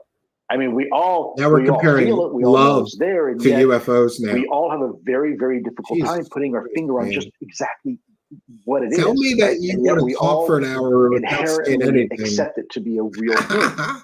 So we are spiritual beings, at least most of us. Maybe someone's Religious, sociopathic, perhaps. nonsense. Exactly. We are beings that are very spiritual. I do believe the ego is it really that dangerous much of a one, leap though? to say Malleus the that, Holy, and thanks for being a member. NHI also have this aspect to them? No, thank you, it's quite possible. Look, we appreciate you. I've got Thanks for 4 German appreciating Shepherds, and they all have human names, and they treat them like a human. Why is that? Are they human? No, of course they're not human. But there's a connection there. It's beyond just the fur and the 4 legs and the tail, right? Better not go to the dog Ohio. and myself, just like anybody who has a pet out yes, there. he's risking his there's a life and connection. safety for all And of us. It's a connection between kindred spirits. It's not just a physical connection. It's emotional and spiritual connection that we have to our loved ones. Yeah, maybe their souls. Exactly. Maybe there is another aspect to this. The problem is that from a national security maybe their perspective, souls. They're not really interested in that, are they? They're interested in incursions over controlled U.S. airspace. That reminds me. Where is it at? Steve Long posted this thing. Oh, this is so funny. Steve Long was a recent guest on the show, and he did say this. He saw the graphics I made for his guest appearance, and he says, when I first saw the graphics at Stephen Cambion made for the show, I said to him, this might be what finally gets me blocked by Lue Elizondo. And the graphics say, Lue Elizondo, UFO Messiah or UFO Liar, with special guest Steve Long. And so Steve Long correctly predicted, Lue Elizondo is an intellectual weakling and a coward. And Lue Elizondo blocked Steve Long for sharing his opinions, and I think correct opinions, that Lue Elizondo is not a UFO Messiah. He's a UFO liar who's here for the money, right? But Steve Long also says, nobody is claiming that physical beings of love crashed their vehicles on Earth and have been hidden by the U.S. government in secret facilities and programs for 80 years. Laugh out loud. ML says he is basically trying to sell us on the idea that he's talking about something so esoteric that he doesn't need proof. I think that is his argument just now. Yeah. Steve Long says every time you press them on their claims of tangible physical evidence, they go off on tangents about metaphysical pseudoscience. Yeah, I agree 100%. Let's get back to the video. Again, fair use. They're interested in potentially reconnaissance over sensitive military installations. They're interested in potentially the manipulation of our nuclear capabilities, right? Yeah, we're asking Australians in the audience. If you want to talk about the other stuff, good one, Patty. Probably your priest or your local imam or rabbi would Lue be Elizondo block common sense. Yeah, he's a coward. Why is block people that are critical of him? Isn't really the best place. He lives in an echo chamber of lies. I don't want a general telling me what to think about block this topic morality from a spiritual perspective. You want to tell me what to think about this from a national Roger security McNeil perspective? says, we honored our side. Hey, we rock and booted roll. him out. You got to you. keep him now. But don't tell me what this should mean to me in humanity from a psychological or sociological or even a theological or philosophical perspective. That's none of their damn business. That's why we're having this conversation. That's why this type of conversation is so important. Great answer. And it makes me feel like you always underrate yourself. You say, I'm not a physicist. I'm not this, but actually you've become sort of our Carl Sagan, who's not, you're explaining these complex things to people. I like it. But Bryce, the thing is, you say that to all the girls, I'm sure. Well, actually, I'm not. I think Carl Sagan probably knew a lot more than he ever let on, if the truth be known in the future. Terry Hall says, Stephen, I have absolute proof that footage that's being aired on multiple shows is 100% fake. I was on location at the shoot, and we have footage of my own to prove it. Great. Then email me at truthseekershow@gmail.com. See if I have my banner. Truthseekershow@gmail.com. One truth seeker and the word show, all one word, @gmail.com. People get it wrong. Sometimes they send me something and it's like they send it to Truth Seekers and then show. They put an extra S in there. So that's the email address, Terry Hall. truthseekershow@gmail.com. I'd be happy to take a look at what you have, especially if we can help prove a fake story. We love doing that here. Thank you, Terry Hall, for bringing it to me.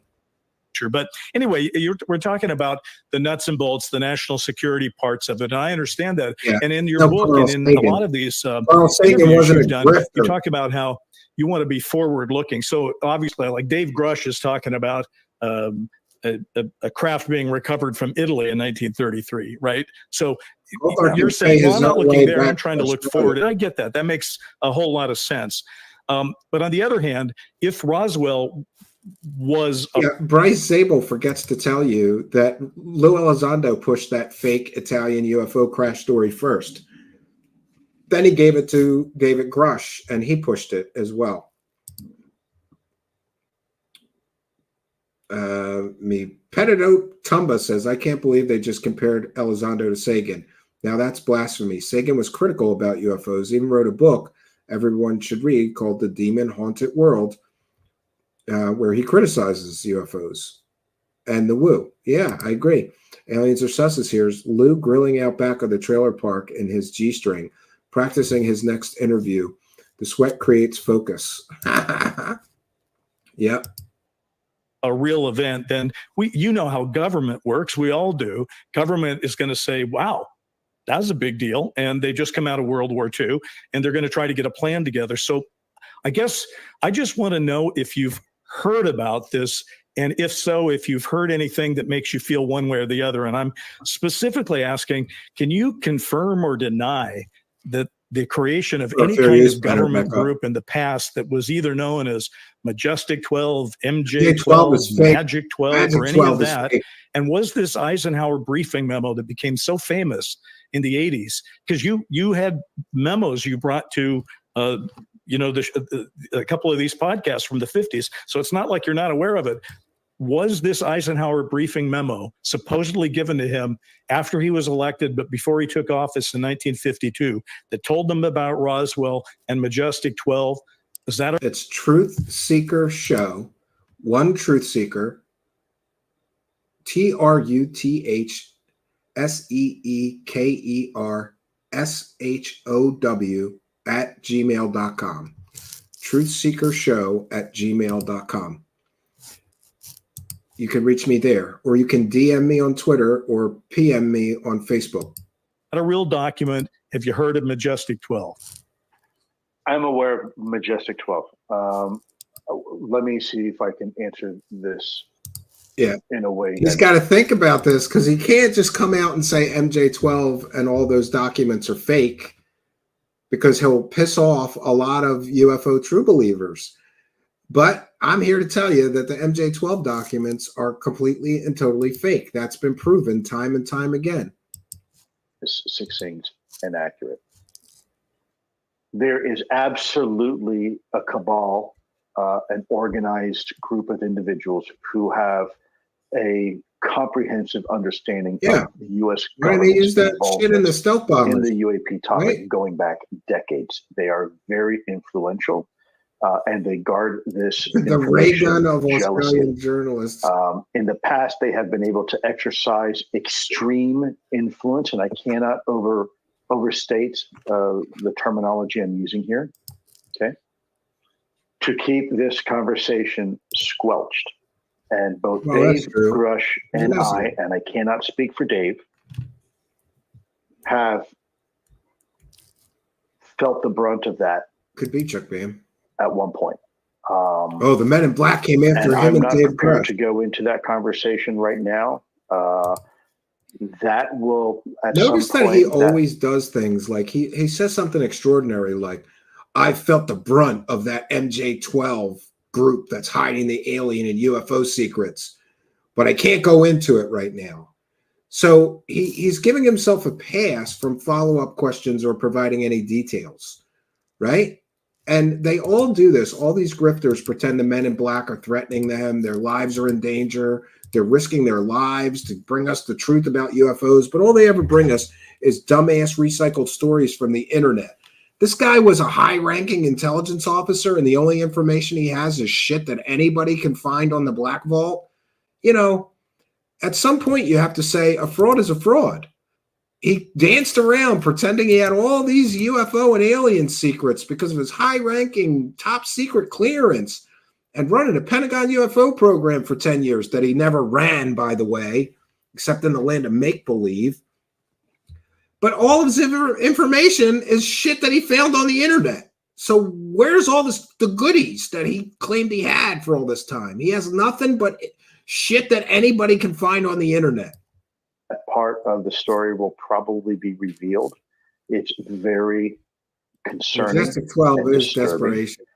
The lengths that people will go to in order to keep this conversation under wraps. Again, I understand it. I don't agree with it, but I can understand the rationale. I think I'm gonna leave it at that. He fans the flames of conspiracy theory. There is a very, very influential and powerful group of individuals. Yeah, and not me all and of Dave them are faced that. necessarily I happy can't with this speak for Dave conversation after just. I guess the only follow-up I want on that is, have you seen that memo, the Eisenhower briefing memo, and do you have any emotional feelings one way or the other about whether you think it's real or not? It was before my time. I have no idea. I wasn't even alive. You know, I'm aware of it. I saw it. I didn't write it. So don't take a firm position. On the same It's thing, wiggle Lou, room. you left an incredible job at the Pentagon to go and work for Tom DeLonge at To the Stars. Yeah, and the it's quite public got $1 obvious. million. You don't have to say it. It's very much in the public record because it was leaked to WikiLeaks. It's quite obvious that there were conversations going on between John Podesta and the White House, between General Neil McCaslin, General Michael Carey, Air Force, and Robert Weiss from Lockheed Martin. There were clearly discussions going on in anticipation of a Hillary Clinton expected victory in the presidential elections that year. It didn't happen, though. But Tom DeLonge did, in the years prior to those moments, make a number of quite astonishing claims. Yes, and he hasn't proven any of them. Do you take issue? You've heard what Tom said. Do you think Tom was accurately reflecting your understanding? Tom is his own man. Let me give you a little brief explanation of Tom DeLonge. Sometimes when you're in a crowded room, you need a bullhorn to get people's attention. You hear about the proverbial bull in the china shop. Well, Tom DeLonge is the hand grenade in the punch bowl. Very effective at getting attention. I agree, when needed. This was a topic that needed attention. Yeah. No, I do not agree with necessarily all everything. These people go to extreme lengths to keep these secrets under wraps. Then why wouldn't they just murder these so-called whistleblowers? Could it be because they don't actually have any evidence of anything and they just tell stories and collect money from stupid people? Yeah, Talmud says, I hate how he speaks so provocatively. It pulls true believers in like a magnet and they all orbit him like he's the sun. It's wild. Yeah. We just used Tom DeLonge because we could reach millions. That's basically, Steve Long is translating for us. Tom says, nor does he agree with everything I say. Tom is his own man. He's, by the way, a very, very intelligent individual and extremely creative. And so everybody's entitled to their own opinions. My opinions are based upon my experience and the data that I saw. We're in Russia, the Pentagon, in exile my colleagues. right now. Tom's opinions were formulated by his own experiences, people he talked to, right? And quite frankly, he had access to some very senior people. Yes, it is all fun and games. I've spoken to John Podesta myself. He's not a dumb guy. He's brilliant. He's a really, he's the epitome of an intellectual. The question is, was Tom getting this information from somebody else, or was he formulating his own opinions based upon conversations he had with somebody else, right? And those are questions you'd have to ask Tom DeLonge. I couldn't answer those. but no, Tom, I'm sure doesn't agree necessarily with some of my postulations, and I don't agree with some of his, but it doesn't make him necessarily wrong. And it also, why don't they ask him what happened to the millions of dollars that Tom DeLonge, Christopher Mellon, and Lue Elizondo collected from the public? Why don't they ask him about the money? Is that probably off limit? Off. That's off the table. You can't ruin the grift, right? And how come this guy is so confident that he could just keep collecting money from the UFO community? What happened to the millions of dollars of money he collected from the UFO community with TTSA? Shouldn't everybody say, you're not collecting any more goddamn money out of the UFO community, and to explain what happened to the first couple million that you and your buddies took from everyone? And TTSA has been described as a techno scam. Doesn't make him a bad guy. He's done a lot for this cause and disclosure, and really put his own credibility on the line and put his own. He collected millions of dollars, and then he paid his sister $150,000 a year to be a public relations person who refused to answer my questions or any real serious journalist questions about the money situation over there.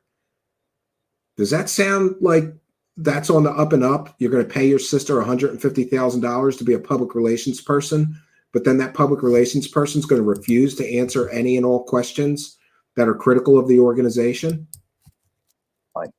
Which is a lot more than other people have done in the past. So, him and people like Robert Bigelow put their money where their mouth was. So, Lou, as we kind of wind down, I think you're right, Richard Warner. I just want to get clear on one thing, because I've now read your book, obviously, and I've heard you talk at length. I've heard you do the short interview, the long interviews.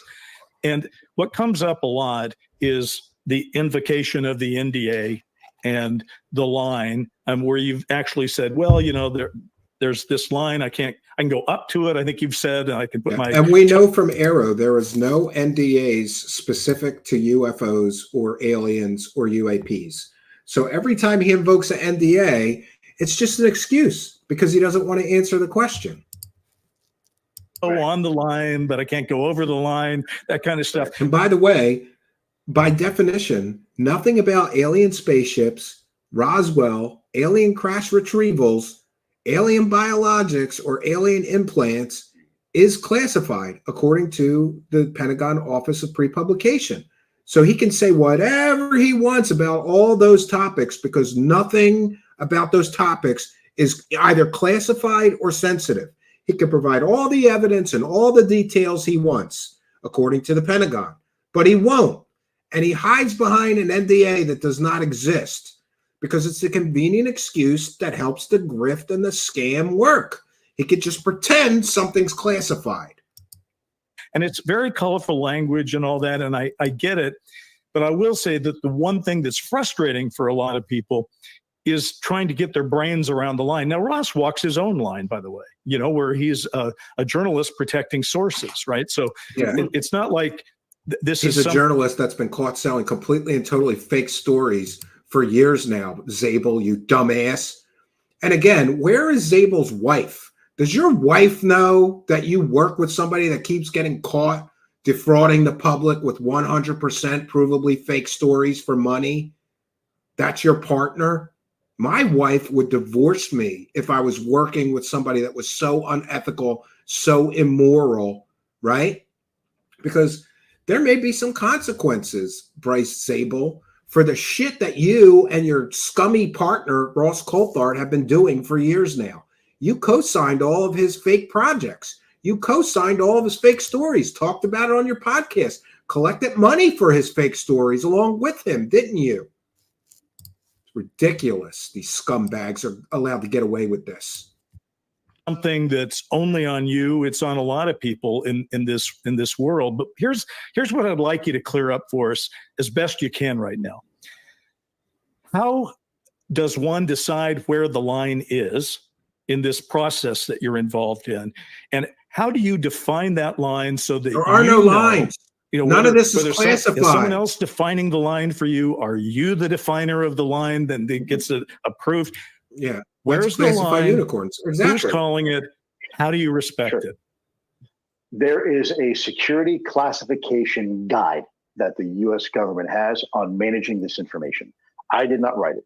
It is property of the U.S. government, and in there are the left and right limits. And if you have a security clearance and you've been briefed into this topic, there are lines in black and white that tell you, you can't say this, you can't say that. You can say this, you cannot say that. And if you want to say that, you've got to go through this process, go through the Original Classification Authority, you got to go through DOPSR, you've got to get the reviewers to all look at it, and they will make a determination for you. So that's really important to understand. This is not world according to Lue. And yes, I'm willing to run right up to the line, as I've done many times. This is all bullshit. There are no lines. If alien crash retrievals, alien biologics, or anything that Lue Elizondo has been talking about was involved in classified or sensitive projects, they wouldn't let him even mention those things in public. And yet we're expected to believe that there's some magic classification guide that tells him what he can or can't say about the aliens. That's bullshit. It's complete and total horse shit, Lue Elizondo.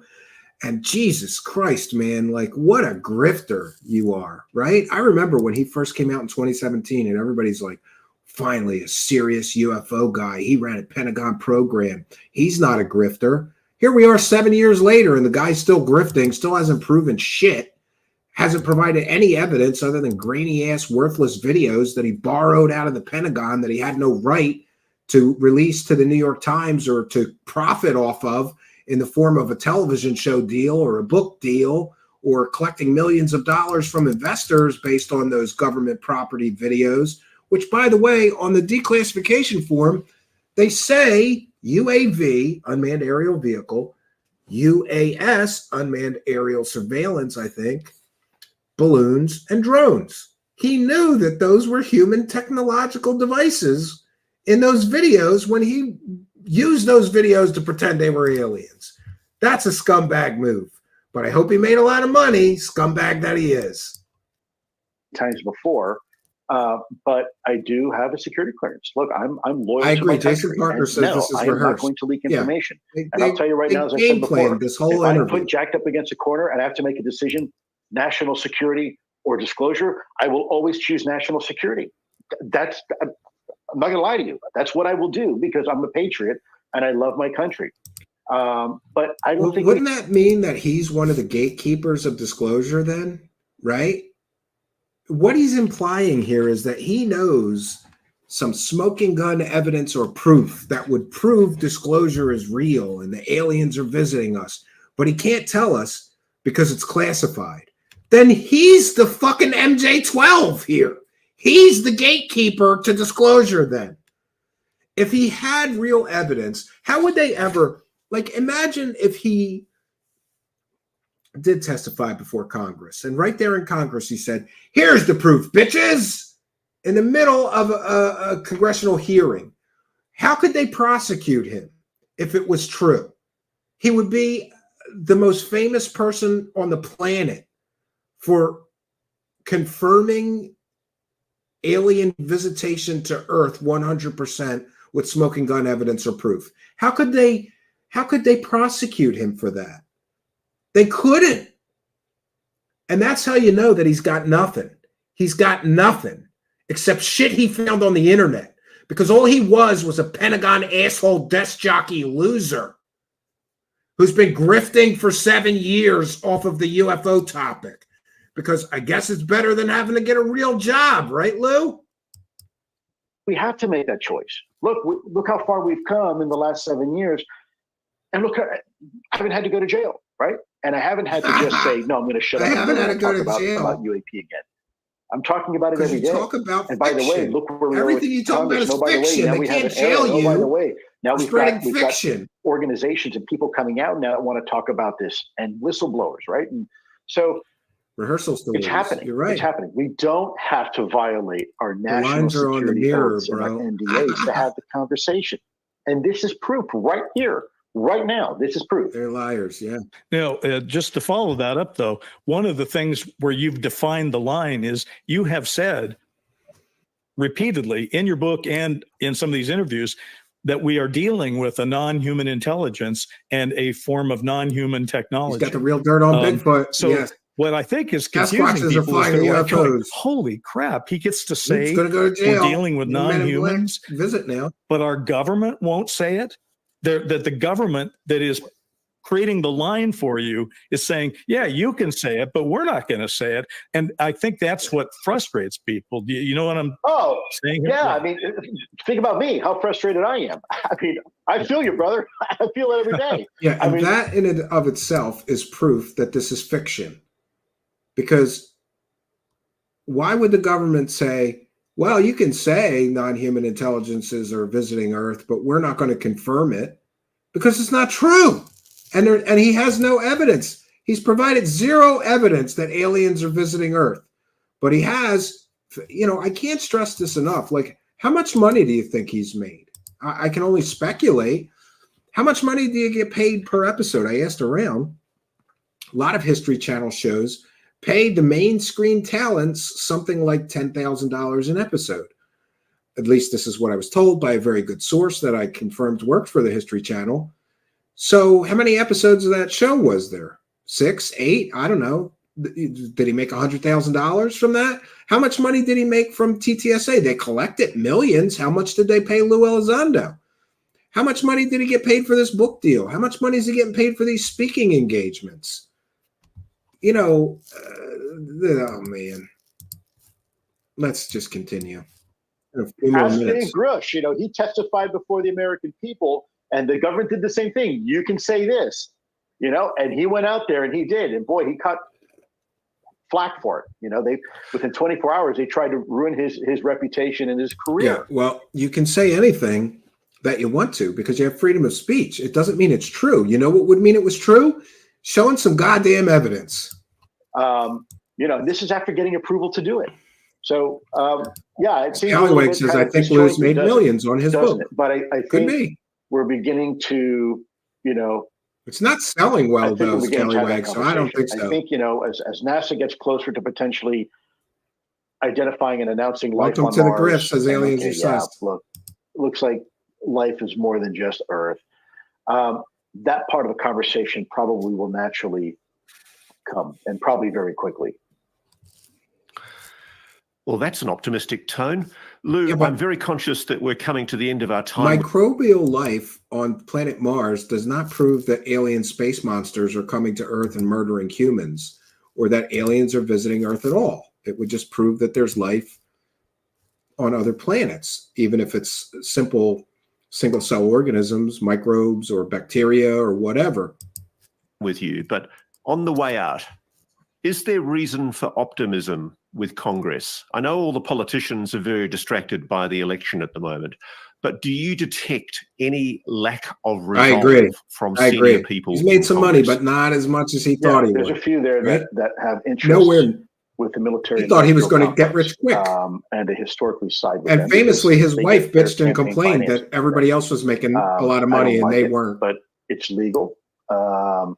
Fortunately, there's a lot of people on the other side that want to see transparency, and they're pretty formidable. I've seen them personally engage on this topic. They're not afraid to have He's not doing those shows. I'll leave you with a little joke I used to tell my daughters. He's doing those shows to sell the book. If you look at the word progress, it's really the truncation of two words: pro in Latin meaning forward, and gres meaning movement. So forward movement. So it's no wonder Congress is named what it is. But the reality is that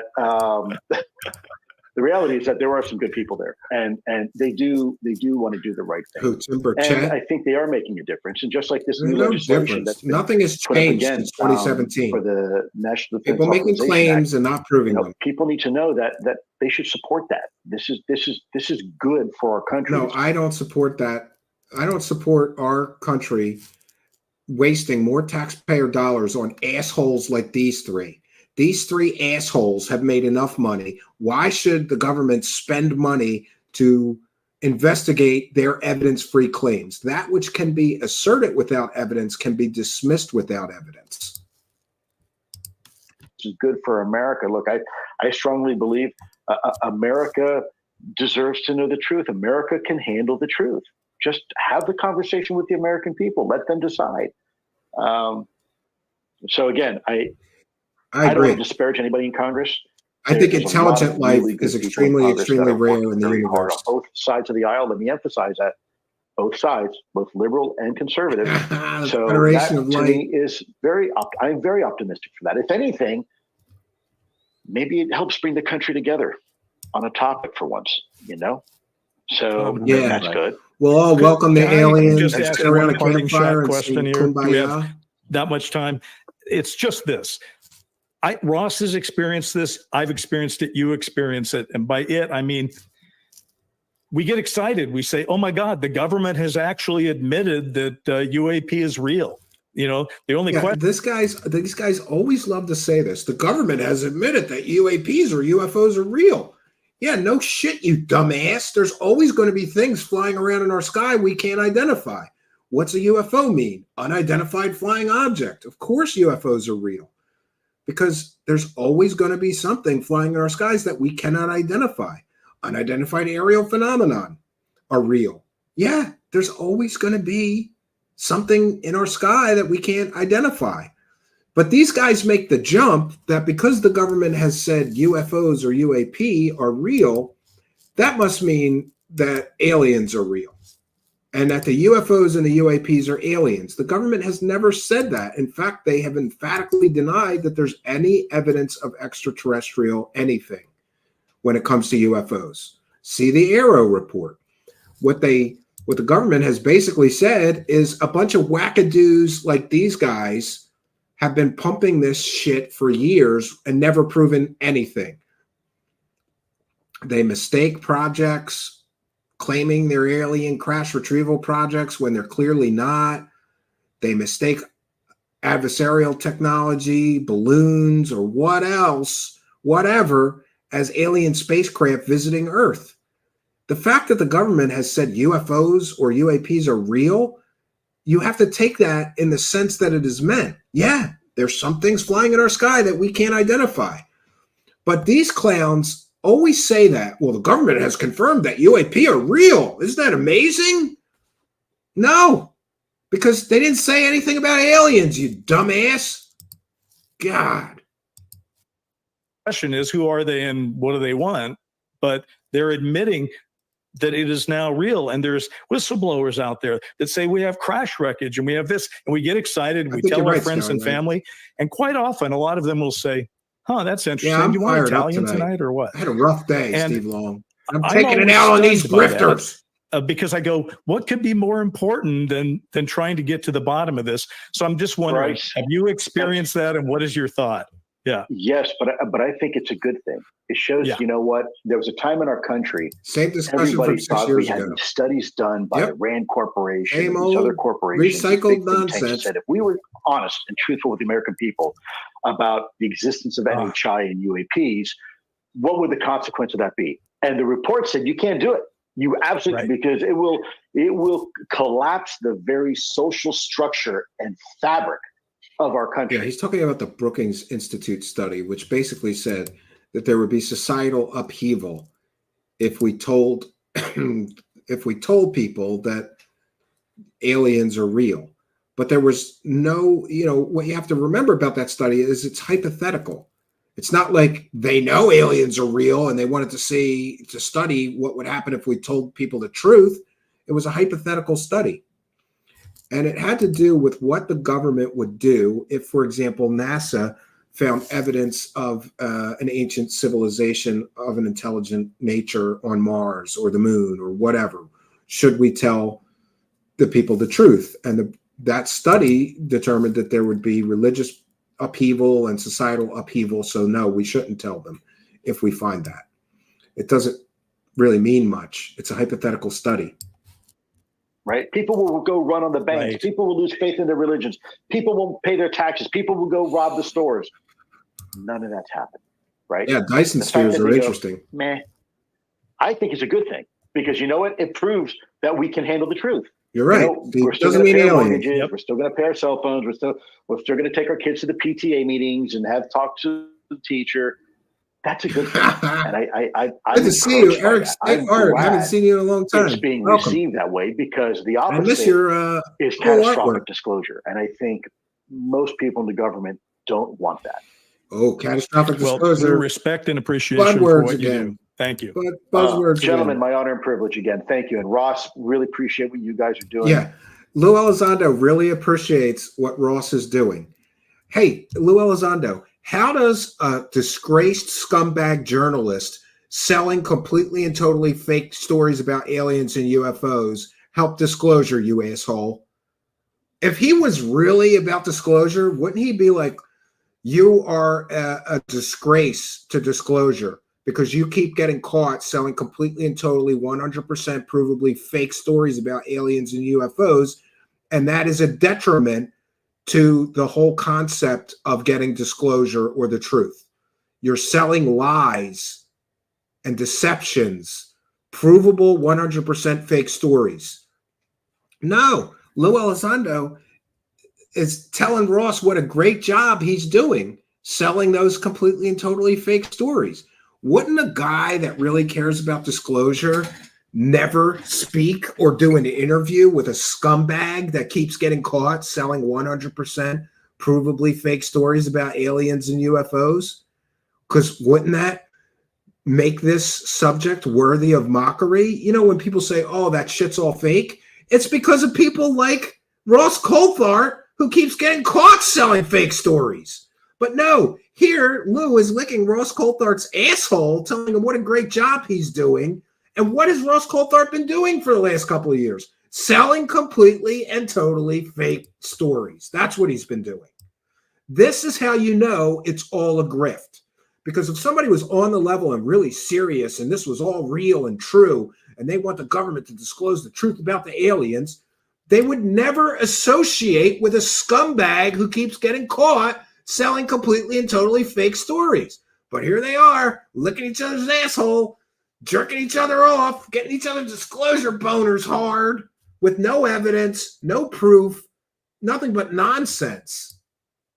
I know some of the folks that you've talked to, and I got to tell you, man, you got a lot of weight on your shoulders, brother. Man. Yeah. It's an interesting time for all of us, Lou. Yeah, interesting time selling fake stories. Thank you so much, mate, and really, really Yes, sir. strongly appreciate you talking to Need to Know. Absolutely. These two clowns, Bryce Zabel and Ross Coulthart, both just sold their souls talking to a fake Pentagon UFO program director who's been caught lying himself many, many times, lied to the New York Times, allegedly lied to TTSA investors, collecting millions of dollars, lied about his military. I believe he lied about his military history, but that's my personal belief. Lied about a fake Italian UFO crash, pretending that was real, when he should know if William Brophy's involved, that story is as fake as a $3 bill. I almost said $2 bill, but then I realized that there are $2 bills. They don't make them anymore, but they did at one time. Anyway, what a crock of shit these three are. Again, anytime, guys. Take care. God bless. All right, take care. Bye-bye. All right, we made it through this latest cavalcade of bullshittery, friends. I'll take some comments and questions from the live chat, and we'll catch up on the super chats. I think I missed one. Yes, I did. We are Stephen of Canada. You got to eat the bison steak first. I promise you on the next Wilcock episode, I will. And that is because I've already filmed myself talking while eating a bison steak about David Wilcock's latest ridiculous adventures. For those unaware, David Wilcock of Ancient Aliens fame, or infamy, really, the shit show, fake nonsense, threatened to sue me. So I have to get some legal protections in place before we cover them again. But thank you, We Are Steve in Canada, for two things: being a member and your kind and generous $1.99 super chat. For those unaware, we read every single one. We'll be wrapping up the broadcast soon. So if you're feeling generous, smash that money button. Throw a couple bucks in our hat to keep me honest. Look, I'm going to have to start grifting soon. Okay, we're going to have to start grifting like everybody else if the situation doesn't improve. But we thank all of you people for trying to keep us honest and keep us off the grift train. Thank you. We Are Steve in Canada.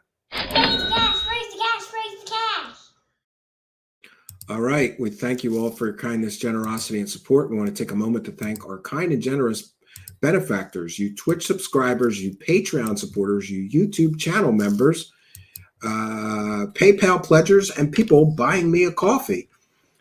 Instructions for how you can help are in the description of every video or podcast. So I'll take some comments and questions from the live chat. Please put them in all capital letters.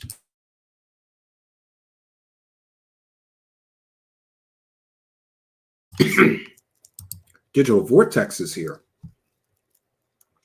Digital Vortex, aren't you the guy that made the aviary documentary, or am I confusing you with another user ID? But Digital Vortex says, hey, everyone, late to the stream, not been able to view for a while. Best Stephen, his family, and everyone got a rewind. Well, that's what replays are for. Glad that you are here. And thank you for being here. Aliens are sus. Linda Moulton Hale has proof. It's under a PlayStation secret file on her laptop. Fear the whack of her shovel. I don't care what anybody says. Linda Moulton Hale killed those cows. She definitely killed those cows just to get fake alien stories. After eating bison, you'll need to atone by growing some wheatgrass. Not a fan of wheatgrass. I used to date this girl that was a health freak, and she would, I don't know, make these smoothies with wheatgrass. Oh, no, thank you. I'd rather die 5 years early than drink that shit. Oh, Digital Vortex's newest documentary, They Want You to Believe, is excellent. I was lucky enough to catch the live premiere. Oh, Digital Vortex, then you're the right person. I got to go over there. I got to go to the YouTube live chat so that I can, well, let me just put in Digital Vortex, see if I find it. Hey, Digital Vortex, you should email me. I'd be happy to review your latest documentary. I found your channel. No, I didn't see the new one. Is there, I only see the aviary, Disturbing Truth of UFOs. I don't see the new one. They Want You to Believe, that someone's talking about. Yeah, do you mind? Can we do a watch party of that, Digital Vortex? Do you mind if we play that and I have a panel of people here watching it with me and we talk about it while we play it? And also, I wanted to talk to you about that documentary. Oh, thank you. Terry Hall has emailed me with some great evidence of UFO fakery and fraud. And I got to tell you, we love that. Yeah, ML says that would be fun. Yeah, I'd like to have a panel show and play the documentary. So let me know, Digital Vortex, would you be okay with us playing the documentary here with a panel of people, and we'll be talking while it's playing and talking about it? I think it'd be great to do a watch party of that, because it's such, for those unaware, Digital Vortex made a great historical documentary about the aviary, which is, it's Richard Doty and all of these other old school UFO researchers, and a sort of disclosure effort that they were trying to force the government to tell the truth about aliens and UFOs. And there was UFO Cover Up Live, where Doty was in a voice disguiser. It's a whole ridiculous story, but Digital Vortex did an incredible job on that documentary. It is very, very good. Oh, he took down his latest documentary due to some audio issues. Well, I look forward to him putting it back up. And Digital Vortex says, yes, I made the aviary. You were kind. I mean, oh, great. I was planning on sending it to you. It releases next week, but yes, you can stream it. Oh, that's awesome. I was going to do, maybe we'll do both. We'll do the old one and the new one. A couple of people have been asking me to do panel shows, Digital Vortex, but the panel shows go off the rails. There needs to be a focus to do a panel. So I thought we could do a watch party and play the aviary documentary and talk about it. And that'll keep us sort of focused and not going off the rails, Grant, Terry Hall says, Grant Cameron was the aviary inventor. He coined the term, if I recall. Yeah, he probably did. Yeah, Digital Vortex, send me a link. I'd love to get a preview of that new documentary. Your first one was great. And I was going to talk to you because, you know, we have, what do we have? 3 free documentaries here on our channel. And I was going to try to buy the rights to stick yours on my channel. If you want to email me, we'll talk about that off air. Because we'd like here, I'd like my channel to be of great public benefit. And you've already sort of exposed so many people on your channel to those documentaries, but I think maybe I can expose more people as well, and just put them in our free documentary section and give you the proceeds or give you a payment so that I don't have to send you pennies every month, you know.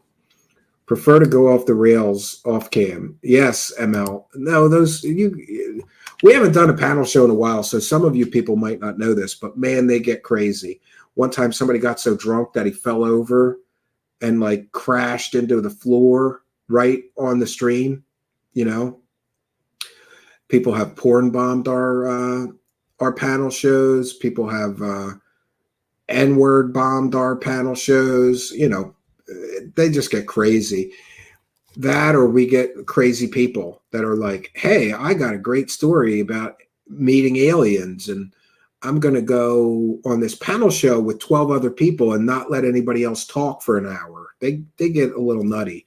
But of course, some of that is, Terry Hall remembers that drunk guy falling over. Yeah. ML, the drunk person. Yeah, they're still up. They're still up, I think. The fall down drunk panel episode was one for the ages. Yes, Steve Long says the aviary was a term started by the original MJ-12 researchers, William Moore and Jamie Shandera. I believe that is correct, Steve Long. Now he's drunk, the UFO grifter Kool-Aid. Yeah, we covered Leto a few times. He's a funny guy. Not a fan of the panel shows. That's why I've been infrequent. Stay focused, stay on topic, keep it mission critical. Well, Eric, we haven't done a panel show in a long time. Maybe in 6 months, I think. Maybe we'll do one tomorrow, right? We'll see. We'll see what happens. I don't know. I know people like those panel shows because they're so crazy. We want to thank. One second, Mike Larry just bought 13 beers, and if you are aware, the buy me a coffee or buy me a beer thing, it's $5 per beer. So that's quite a very, very generous benefactor there, sending $65 through Buy Me a Coffee. The MVP of Praising the Cash on Buy Me a Coffee, $65. Thank you very much. And the MVP of Buying Me a Coffee is, of course, Mike Larry. Thank you, Mike Larry, for your kindness, generosity, and support. And we'll thank our Patreon supporters and YouTube channel members, PayPal pledgers as well. Thank you all for helping us to praise the cash. Praise the cash, praise the cash, praise the cash. Thank you for your kindness. Thank you for your generosity. Praise the cash, praise the cash, praise the cash.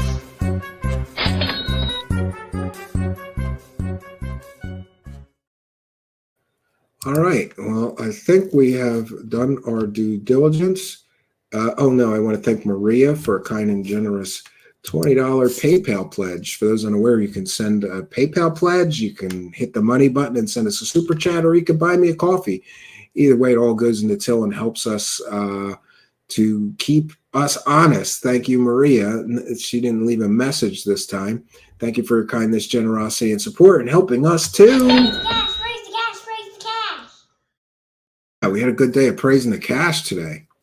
Yeah, Operation Shutdown says Mike Larry is a legend. Praise the cash. And Digital Vortex says, I will email you tomorrow. We can discuss it. We'll try to send you a copy in the coming days. Well, the new one you should just leave on your channel for a few months. But when it looks like it's not getting any more views on your channel, maybe we can put it on mine as well. I don't know. We'll talk off air. I would really like our channel to have a lot more free documentaries. I'm working on another one, but I'm really slow, Digital Vortex, because I'm too busy doing the live shows. But every week I try to peck away a couple hours here, a couple hours there on the new documentary that I'm doing, which is all about Bob Lazar, the rest of the story. Richard Warner says Stephen is up for everything. And Steve Long says Mike Larry is fire. Okay, great. Digital Vortex. It is fair use, but I prefer to have permission.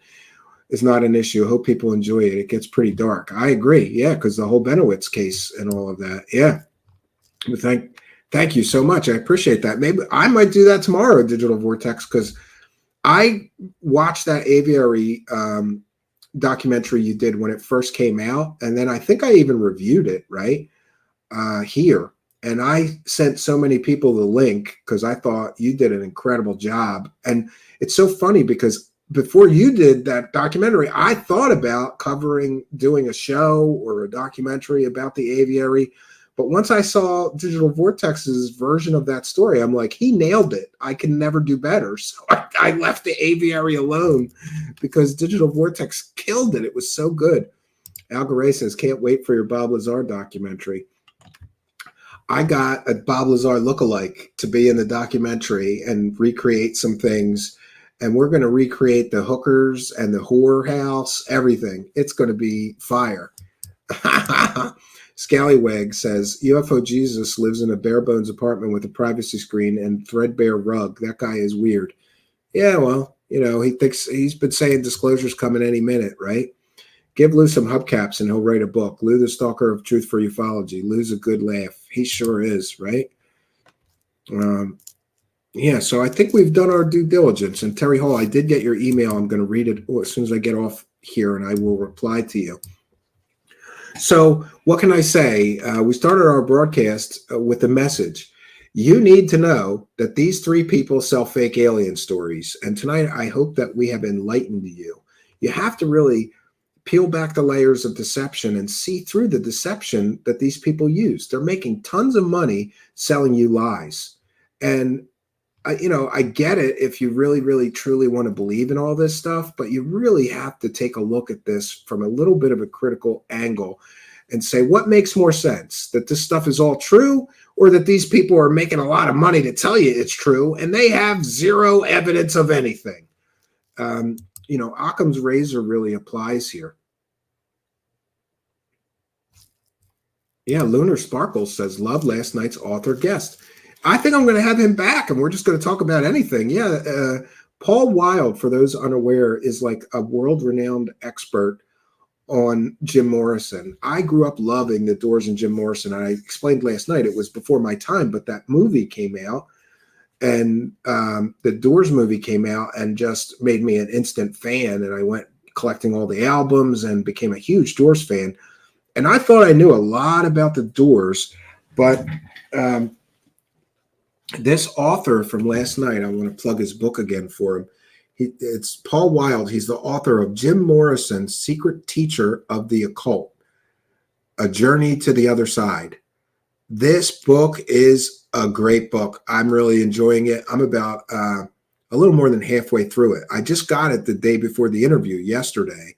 It was late in the mail, which I hate, because when I interview an author, I feel like a kid that didn't do his homework unless I read the entire book, and even sometimes read parts of it again and make notes. I didn't have time to do that, but that guy is so great. We learned so much more about Jim Morrison than I ever thought I knew. And that's last night's show, Jim Morrison, Secret Teacher of the Occult, A Journey to the Other Side, with author Paul Wilde. I'm not here I'm not here to try to tell you what to do, but if you do like the Doors or 60s counterculture or even just history or the occult, the esoteric, this book is great at explaining sort of the mythology of what created the rock star Jim Morrison. And again, you can get this on Amazon or on barnesandnoble.com. Jim Morrison, Secret Teacher of the Occult, A Journey to the Other Side with Paul Wilde. And yeah, I'd like to have him on talking about other stuff. Apparently he's into a lot of stuff like astrology and esoterica and occult stuff. So maybe we'll have him back, right? Yeah, so I think we've done our due diligence. Yeah, all the crap I believed was true due to Oliver Stone. Yeah, Paul Wilde said that movie is accurate on some things and very inaccurate on others. I think the books are better. especially books written by the actual members of the Doors. They're a little more historically accurate of the whole Doors story. When You're Strange, Scallywag says, When You're Strange really spoke to me as a teenager. Man, I love that song. Yeah, me too. I was a weirdo. I was a shy, weird nerd. So When You're Strange, that appealed to me as well. So we've done our due diligence. I think that we have taught you that what you need to know is that these three scumbags sell fake alien stories for money. And that's what it's about. Let's be clear. It's all about the money for these guys. They're not here for the truth. Because if they were, they wouldn't keep selling completely and totally fake stories. They would do the right work and figure out the story was fake before they sold it as a true story. Ross Coulthart is the worst. He is just a disgraced journalist scumbag. I didn't mention it in tonight's broadcast, but did you know he accused a bunch of people of being child sex predators in the British government, and they weren't? That's why he doesn't work at 60 Minutes Australia anymore. Because he over-sensationalized and overhyped a completely and totally fake story while claiming that people that had wives and children and families of their own were child sex predators. That means that Ross Coulthart, that's, sometimes people get mad at me, like, oh, you're so mean, Stephen. Why are you always calling people scumbags? Listen, if you accuse somebody of something that heinous and you're wrong about it and you don't even apologize, then you're a piece of shit and a scumbag, and I'm allowed to say that. It's the worst thing you can accuse a person of. And it turns out that his so-called witness to this stuff was really just making false claims so that he could sue people and get money. And that person got criminally prosecuted for making those false allegations. That's the quality of Ross Coulthart's sources. He is a scumbag. And like I said, if Lue Elizondo really cared about disclosure, he wouldn't be hanging out with somebody that keeps getting caught selling 100% completely, totally provable fake stories. He would banish that person. He would tell everybody else not to talk to them because they're hurting the disclosure effort by selling misinformation, disinformation, and completely fake stories. It makes the subject a mockery. But no, Lue Elizondo's palling up to him. Let's all make some money together on my grift, right? It's crazy. Listen, we've done our due diligence for tonight. I'll be back tomorrow night, 9 p.m. Eastern Standard Time. No place I'd rather be. I hope you'll be here with me. I'm not quite sure. I have a show prepared or a couple of shows prepared in folders. I've got my folders to go through tonight to figure out tomorrow's show. Or we might do a watch party and panel. So, yeah, we've done our due diligence. That's all I got for you. But I will be back tomorrow night at 9 p.m. and I hope you'll be here with us. I want to thank all of you new subscribers. Somebody commented, yes, we finally passed 11,000 subscribers. It's taken forever, but we've got slow, steady growth, and we're doing this the honest way. So I knew this would be difficult. Other grifter channels get to 30,000 subscribers in 1 year by lying to people every day and not vetting anything. And but doing this the honest way, of course, is the harder road. But I truly believe in that saying, take the road less traveled, or blaze a trail yourself. And certainly we've been doing that here. And my thanks to all of you for all of the tremendous support that we have gotten. Got to do the good YouTube thing and remind you to please take a moment to, we got another one here. Tommy T says, thanks for all your due diligence. No, thank you for your kindness, generosity, and support. A late one on the way out, but we'll take it. Thank you, Tommy T, who says, thanks for all your due diligence. Yeah, we do our due diligence here. Thank you for recognizing that. Thanks for appreciating us. We certainly appreciate you and all of you helping us to. Raise the cash, raise the cash, raise the cash. All right. I'm glad I checked before we bounce on out of here. So I'm going to bounce on out of here. I'll be back tomorrow night, 9 p.m. Eastern Standard Time.